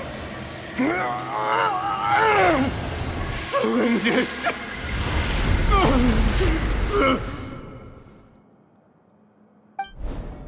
Interesting. Anything else? What about this would-be fiancé of his? Do we know anything about her? Well, she was a researcher at the Universitas Magistrorum, but it felt like she was hiding some kind of secret. Oh, and one more thing. For some reason, Rerir's fragment also contains some of Tholindis' memories, though only a very small portion. Well, no shortage of potential leads, I'll give you that. In any case, it sounds like we can conclude that while Tholindis was still around, Rerir appeared to be lucid and quite normal. Tholindis, it seems, must have been the one thing in this world that he couldn't let go of. Tell me, though, were these pure-blood Conrians we're talking about here? Why do you need to know that? Hold on. If she was a pure-blood Conrian... Oh yeah, just like how it was with the captain. If we could somehow find her, do you think there's any chance Rerir might regain some of his sanity? It's possible, but it would take a miracle. We can't pin all our hopes on that. That merchant who never knows, Dori Sangama Bay. Maybe we could hire her to look into it. All right, then. Let's keep working in our separate teams. Traveler, Paimon, Kutar, and Miss Arlecchino will go look for the iridescent moon's marrow. As for the others...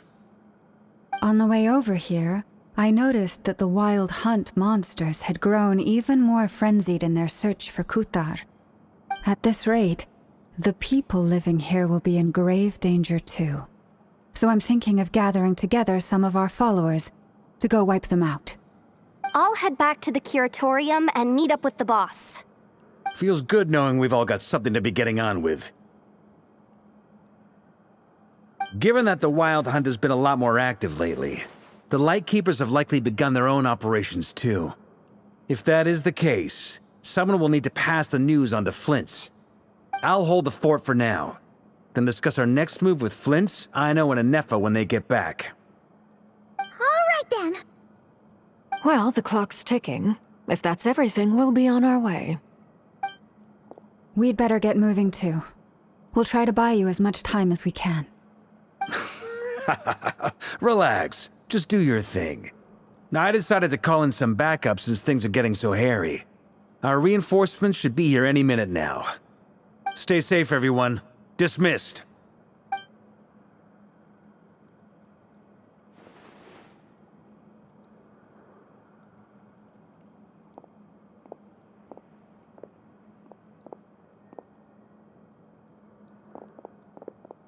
We're back. Did we get here a little early? Or a little late? A tad late. The others have already set off. To summarize, our resident moon goddess has found us a new ally, and Boss Nefer has uncovered some promising info. Everything going smoothly on your end? Not great. I don't know how long we can stall them for. The decoys are getting taken out way faster than we imagined. I'm gonna make some more later, but I need a timeout first. I'm so tired right now. Oh, right! Anefa, could you fill in Uncle Varka on what we just discussed with Flint's? Sure. Uncle Varka, you previously told us about how when you went to investigate a source of the Wild Hunt in Amsvartnir, you discovered that it was just a diversion.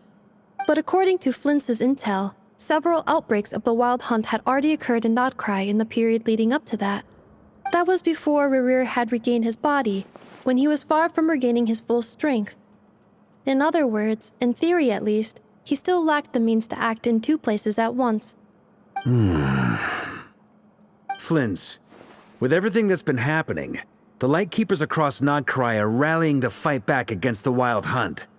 They're gonna need your help.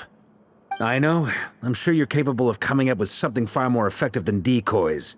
But for now, you should stay here and get some rest. Anefa and I will head back over to Amsvartnir to see if there's anything I missed. I told you Uncle Varka would say that, didn't I? A deal's a deal. Not a word about my snack intake for the next week. Database updated. Reliability of Aino's predictions increased. What does that mean? They were betting on how you'd respond after hearing their intel. It's the obvious choice, isn't it? That's hardly worth betting on. We already decided that Anefa should go investigate the situation over at Amsvartnir on her own. You might as well stay here and keep watch. Someone needs to hang back and oversee our strategy meetings. And besides, you still haven't fully recovered from ambushing Rerir. So I've ended up with the easiest assignment. Well, I appreciate it, everyone. See you when you get back.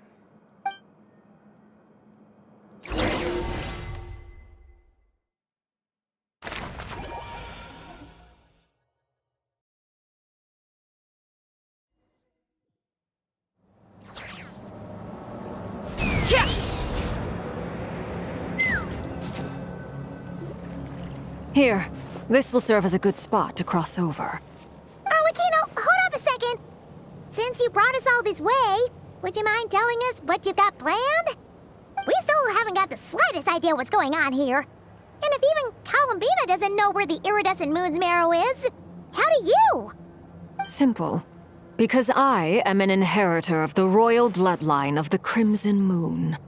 And one of the last surviving embers of the two worlds' flames. Huh? Are you serious? As in, you're a descendant of that Crimson Moon dynasty we were just talking about? The one from ancient Conria? Your surprise is understandable. I was also taken aback when I first learned of it. But the more I thought about it, the more I realized the signs had been there all along. When I was young, I discovered I could wield a very special kind of fire. It coursed like blood through my veins and smoldered away inside my nerves. What's more, whenever I experienced strong bursts of emotion or drew too deeply on this power, it was like some kind of presence within the fire would begin to gnaw away at me, consuming me from the inside out. Exactly. That is why my hands are like this, too. At first, I saw it only as a curse, but once I became a harbinger, the jester apprised me of the truth. Together with my own investigations over the past few years, there are several things that I have gradually come to understand. For instance, take the so-called Crimson Moon. In truth, it is nothing more than the shattered remnants of the iridescent moon, fused with the abyss to prolong its lifespan. Since this blood flame was bestowed upon me by the Crimson Moon, it is a fusion of the iridescent moon's former power and the corruption of the abyss. You all understand the nature of the abyss well enough. I draw upon its power, and in return, it hungers for my soul. This strange blackness is the mark of corruption it has left behind. If I recall correctly, you once told me that if the corruption ever made it to your heart, you'd become a completely different person. Yes, and that's the reason I'm always careful not to push my power too far. It's essentially a never-ending tug of war. Oh, sounds intense.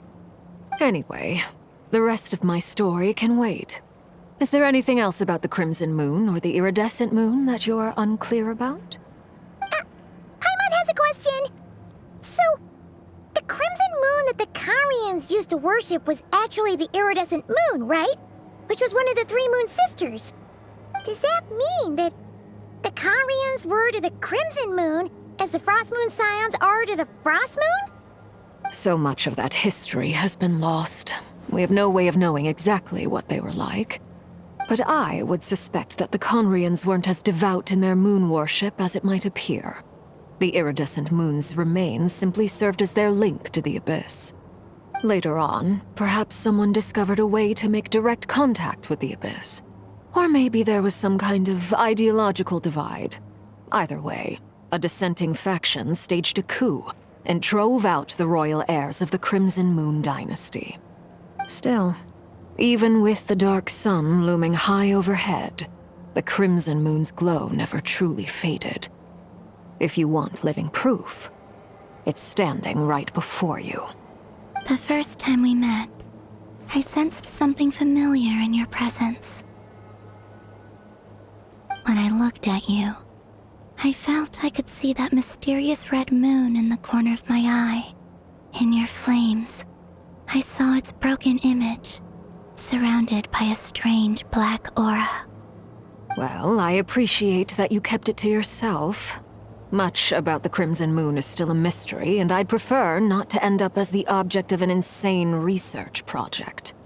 Anyway, time is against us here, so if there's any other questions, they'll have to wait.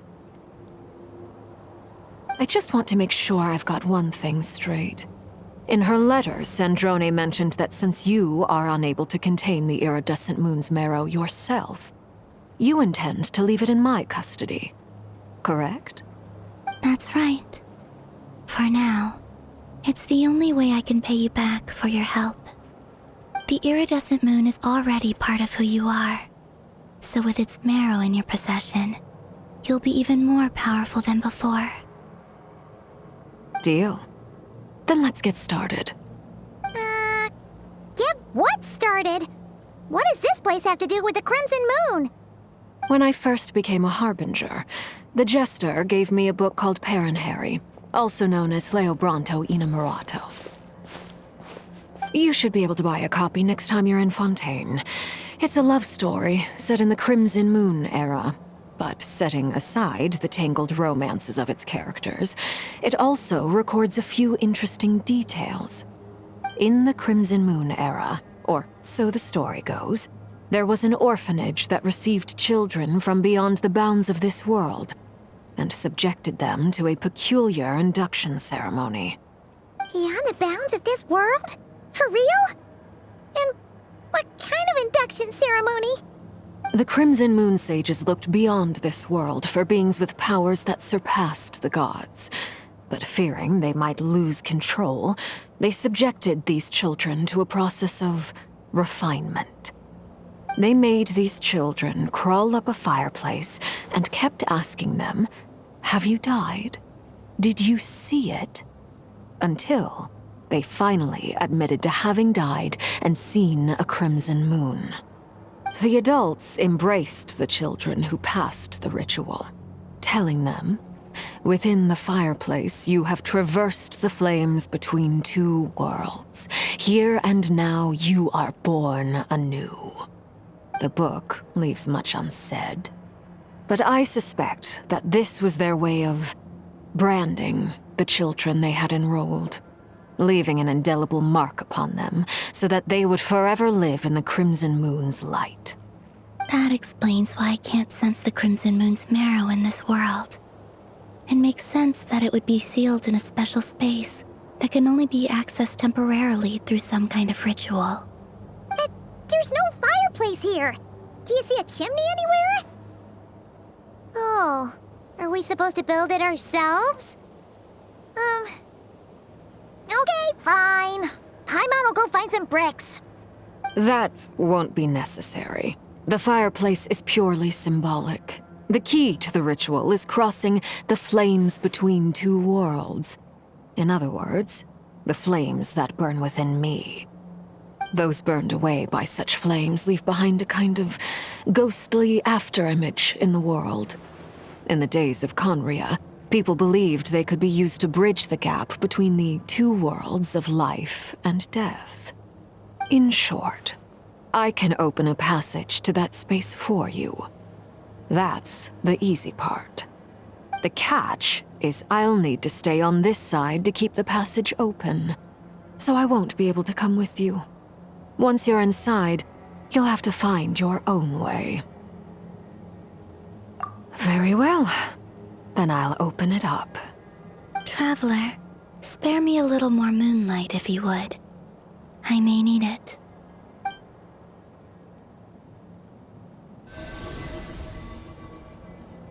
Thank you. I feel like I've recovered some of my strength now. It should be enough to move us across short distances and confront whatever dangers might await.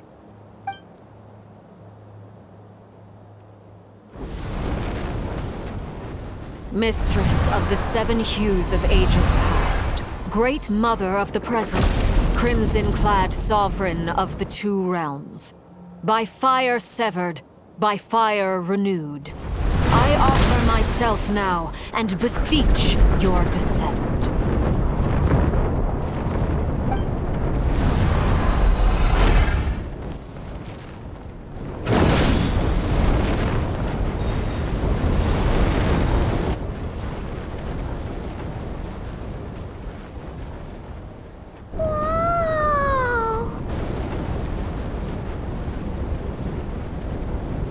One word of advice.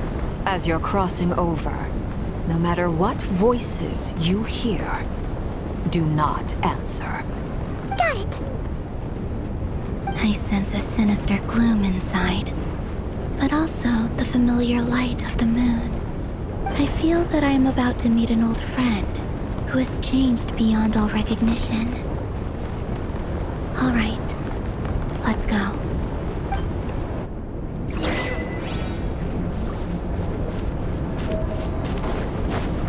Let's fly!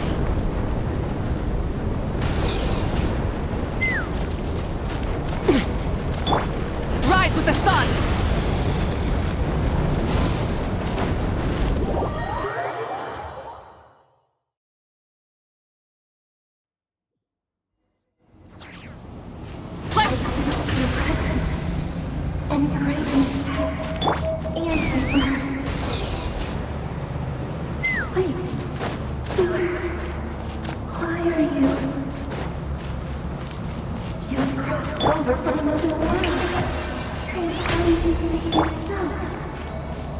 have no right to.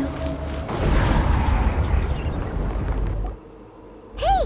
Look up at the sky! A red moon! This must be the spot, right? Is that the abyss? It's practically filled the entire place. What now? What a tragic sight. Fragments of your broken body, seized by the abyss and hung up aloft like mummified remains. Iridescent moon, was this truly what you wished for? Careful! There's something spooky about this place. Feels like something is lurking in the fog. Haimon's right behind you. Whatever you do, don't run off without her.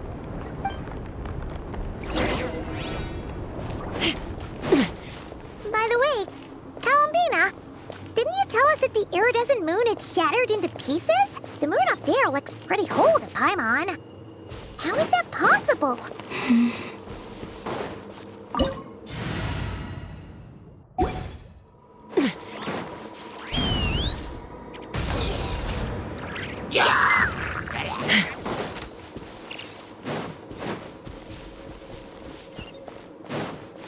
Take me up! Just like I thought. It was only a facade.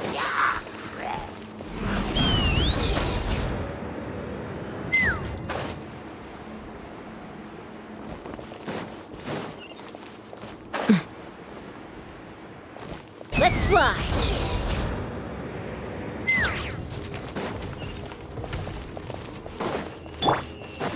Light of the blazing sun! Torn to oblivion! Illusion shattered! May I present...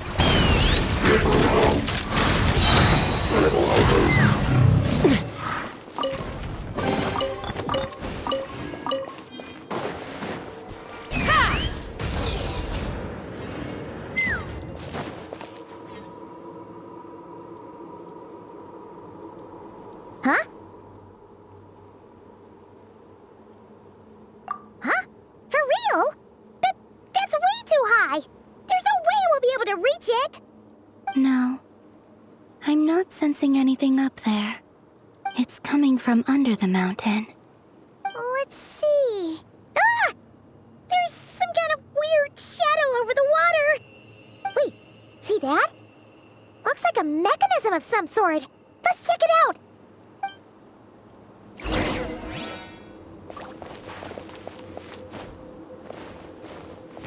Take me up!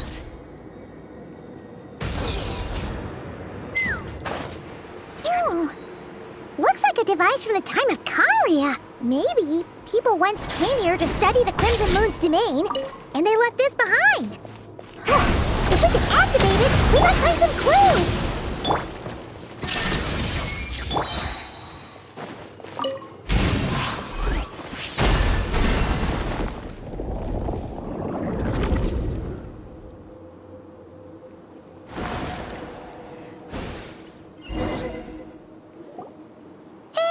Look at that! Now that the mechanism's running, the shadow in the water looks different. Do you think these mechanisms might be the key to unlocking the secret? Let's try to find more of them! Thalindis, we'll leave the rest of the research in your hands. We'll be heading back now. I hope this isn't ruining date night. Ugh. Mind your own business. Just leave me some snacks on the table. Thalindis? Is that Rear's girlfriend? How come we're hearing her voice here? Oh yeah! So, do you think she was studying this strange space all along? The abyss has made this space extremely unstable. Maybe that's why some of the things she said and did were preserved here. Like echoes. Or after images. Whenever I see this view, it takes me back to a poem from my childhood. Waning moon, oh lifeless damsel, weeping on the mountain crest, mourning still in wistful tone, her fragile soul now laid to rest. For me, of all people, to be here investigating the mysteries of the Crimson Moon space. Is it a coincidence? Or something more?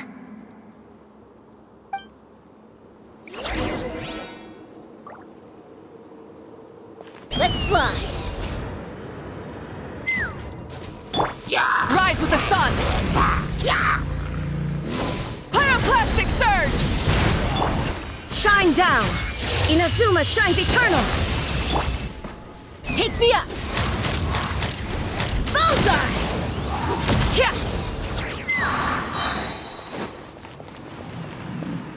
Oh, looks like the Abyss has messed up this mechanism. We need to find a way to get it working again. Let's see if there are any other devices nearby. Hold on to your hats. Burn it down! There is no escape! Take me up!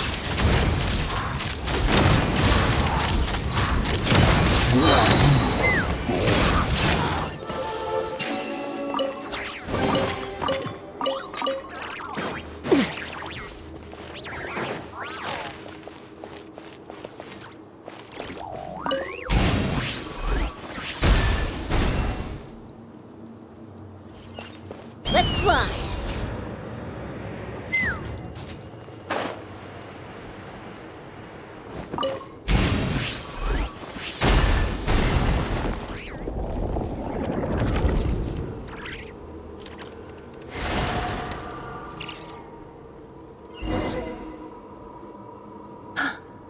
I see. So the moon marrow, or rather the power of the 3 moons, is the key to unlocking. If it really does exist, then maybe this madness can finally be put to an end.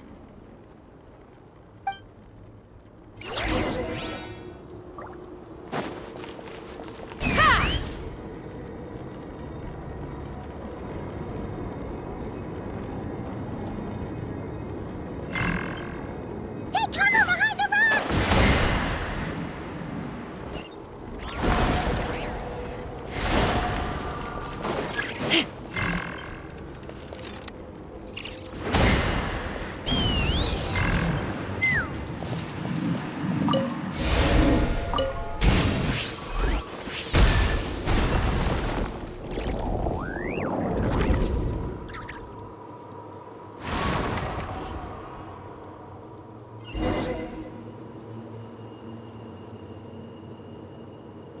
With the Abyss inhibitors in place, I should be able to access the chamber with the moon marrow. Oh, Rerir, with every step you take, you're drifting further from what you truly desire. But you're not the root of the problem. Ever since that outsider set foot in Conria, the Vinster King has sunken deeper into madness. If only I could get my hands on that outsider.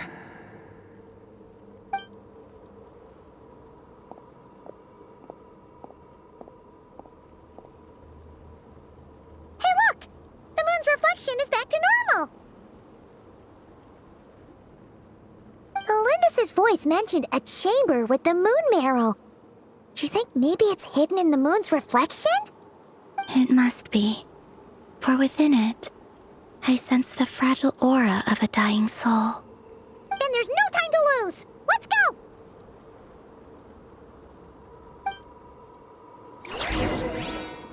Let's fly!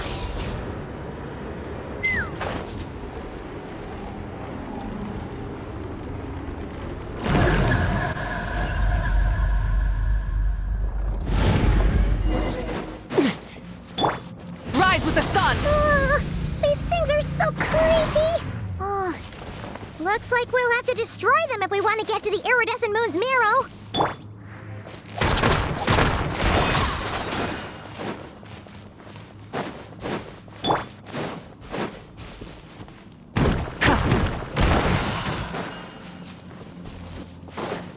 That must be the iridescent moon's marrow! Oh, but we'll need to destroy these things before we can reach it!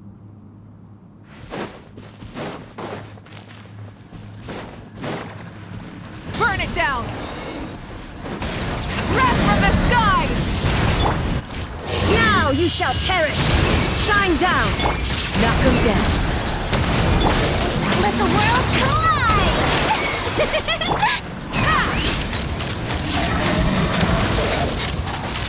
Locked on!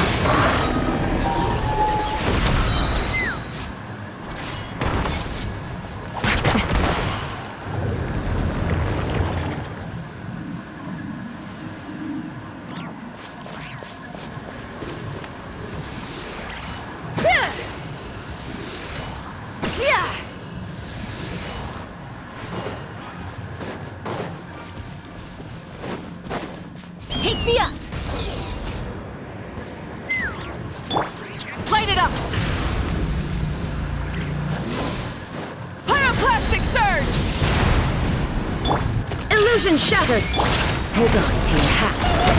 We're so close!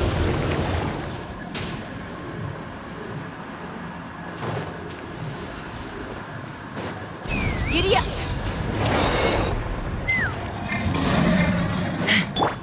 Inazuma shines eternal! There is no escape!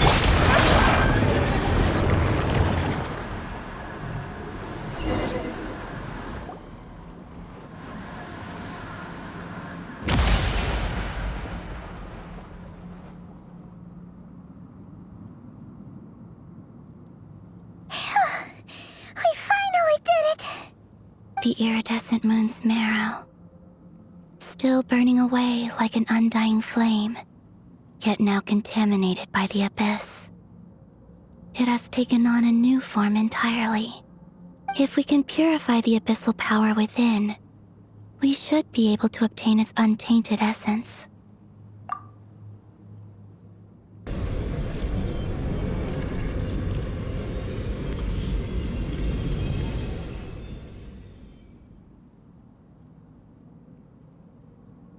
It's so cold.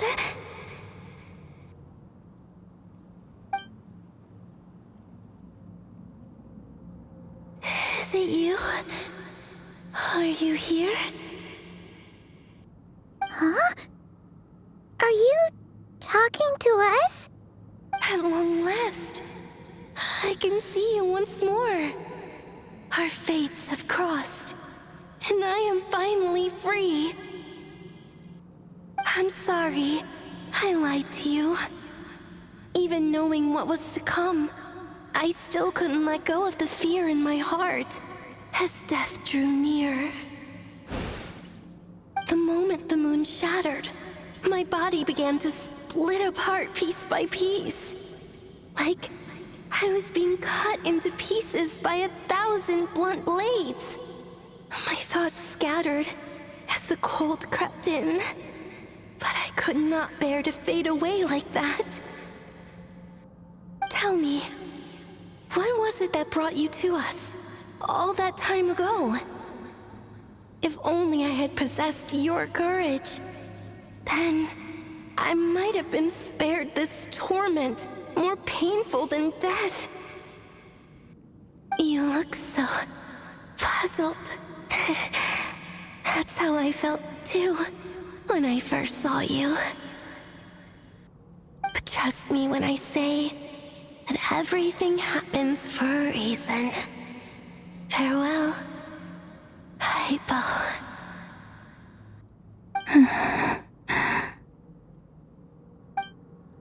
What was that all about? Was that the goddess of the iridescent moon? Oh, it sounded like she was speaking to a long-lost friend. But none of us have ever met her before, right? Perhaps. She took me for the goddess of the frost moon she once knew.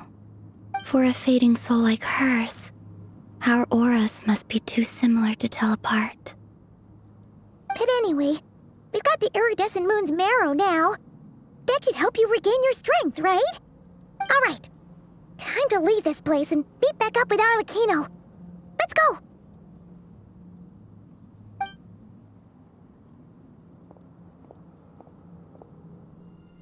That's odd.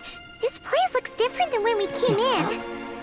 Waning moon, oh lifeless damsel.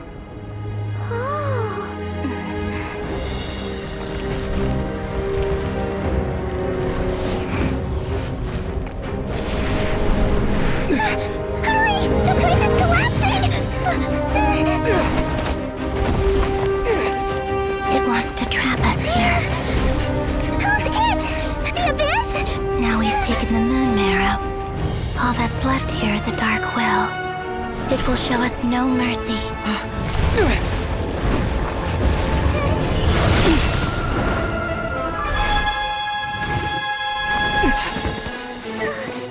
Give it back! The Crimson Moons! My marrow! My heart!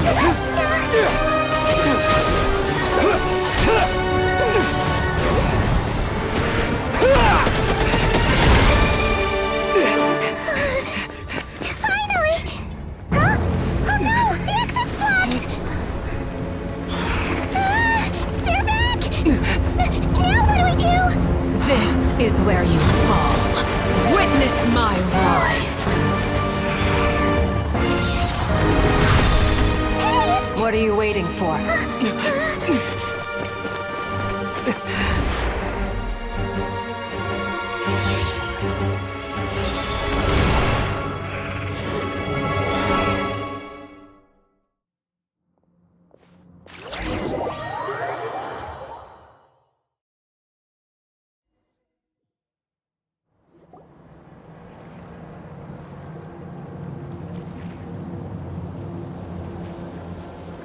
Oh, we made it! Was that you, Arlecchino? Did you save us? Wait, your hands! They're... Oh, this? Don't worry. It's a small price to pay. The Abyss wanted to trap you inside, and I defied its will by bringing you out. No wonder it's a little angry. No. I have paid the price, albeit a small one, and it cannot be undone. My hands have already fused with the Abyss. Purification would simply destroy whatever's left of them. But surely... Oh, we're so sorry, Arlecchino. Paimon can't believe you'd make a sacrifice like this for us. As much as I'd like to call it a favor, the truth is I was simply holding up my end of the deal. Well, Columbina. Yes, you did your part. And as promised, I will leave the iridescent moon's marrow in your care.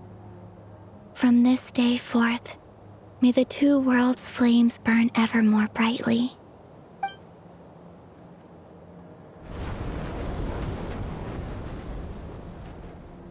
I'll take that as a blessing. Now, Columbina, give me your hand. Accept this moonlight I offer in return.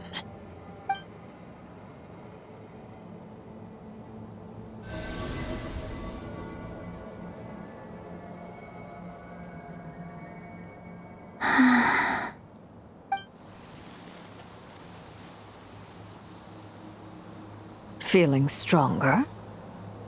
Hey, Columbina, are you okay? I'm fine. Our powers are a little at odds, that's all. By the Frost Moon's authority alone, wielding the power of the other moons was always going to be a stretch. Still, I think it's fair to say that your strength has returned, at least to the level it was at as Third Harbinger. It's still not enough. There's no way I can hope to challenge Rayrear like this. Just one more ray of moonlight, if you would. It's okay. I can take it.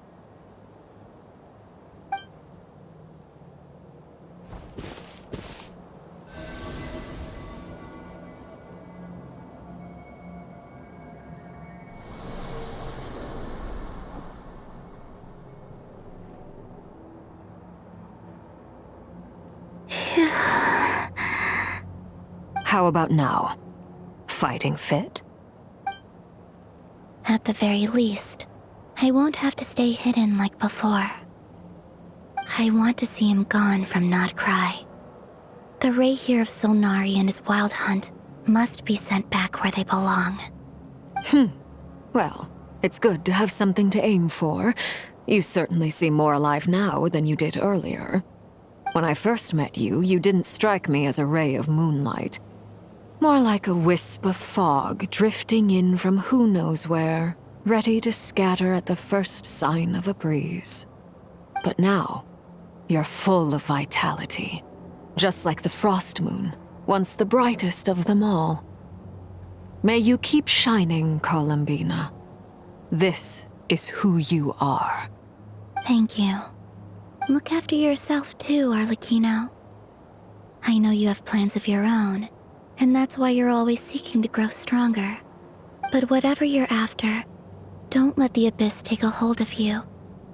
I do not wish to see you go down the same path as Revier.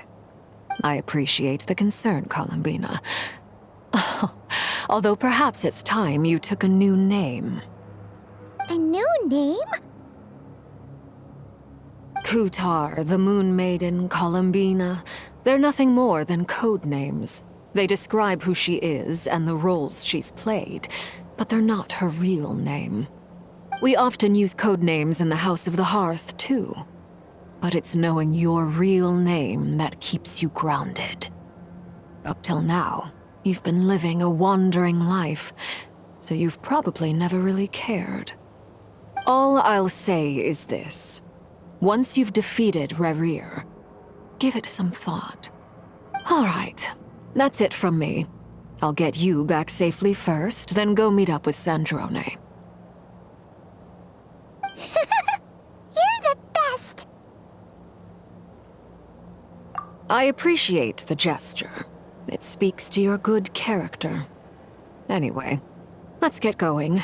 There are more urgent things to do right now than trade compliments.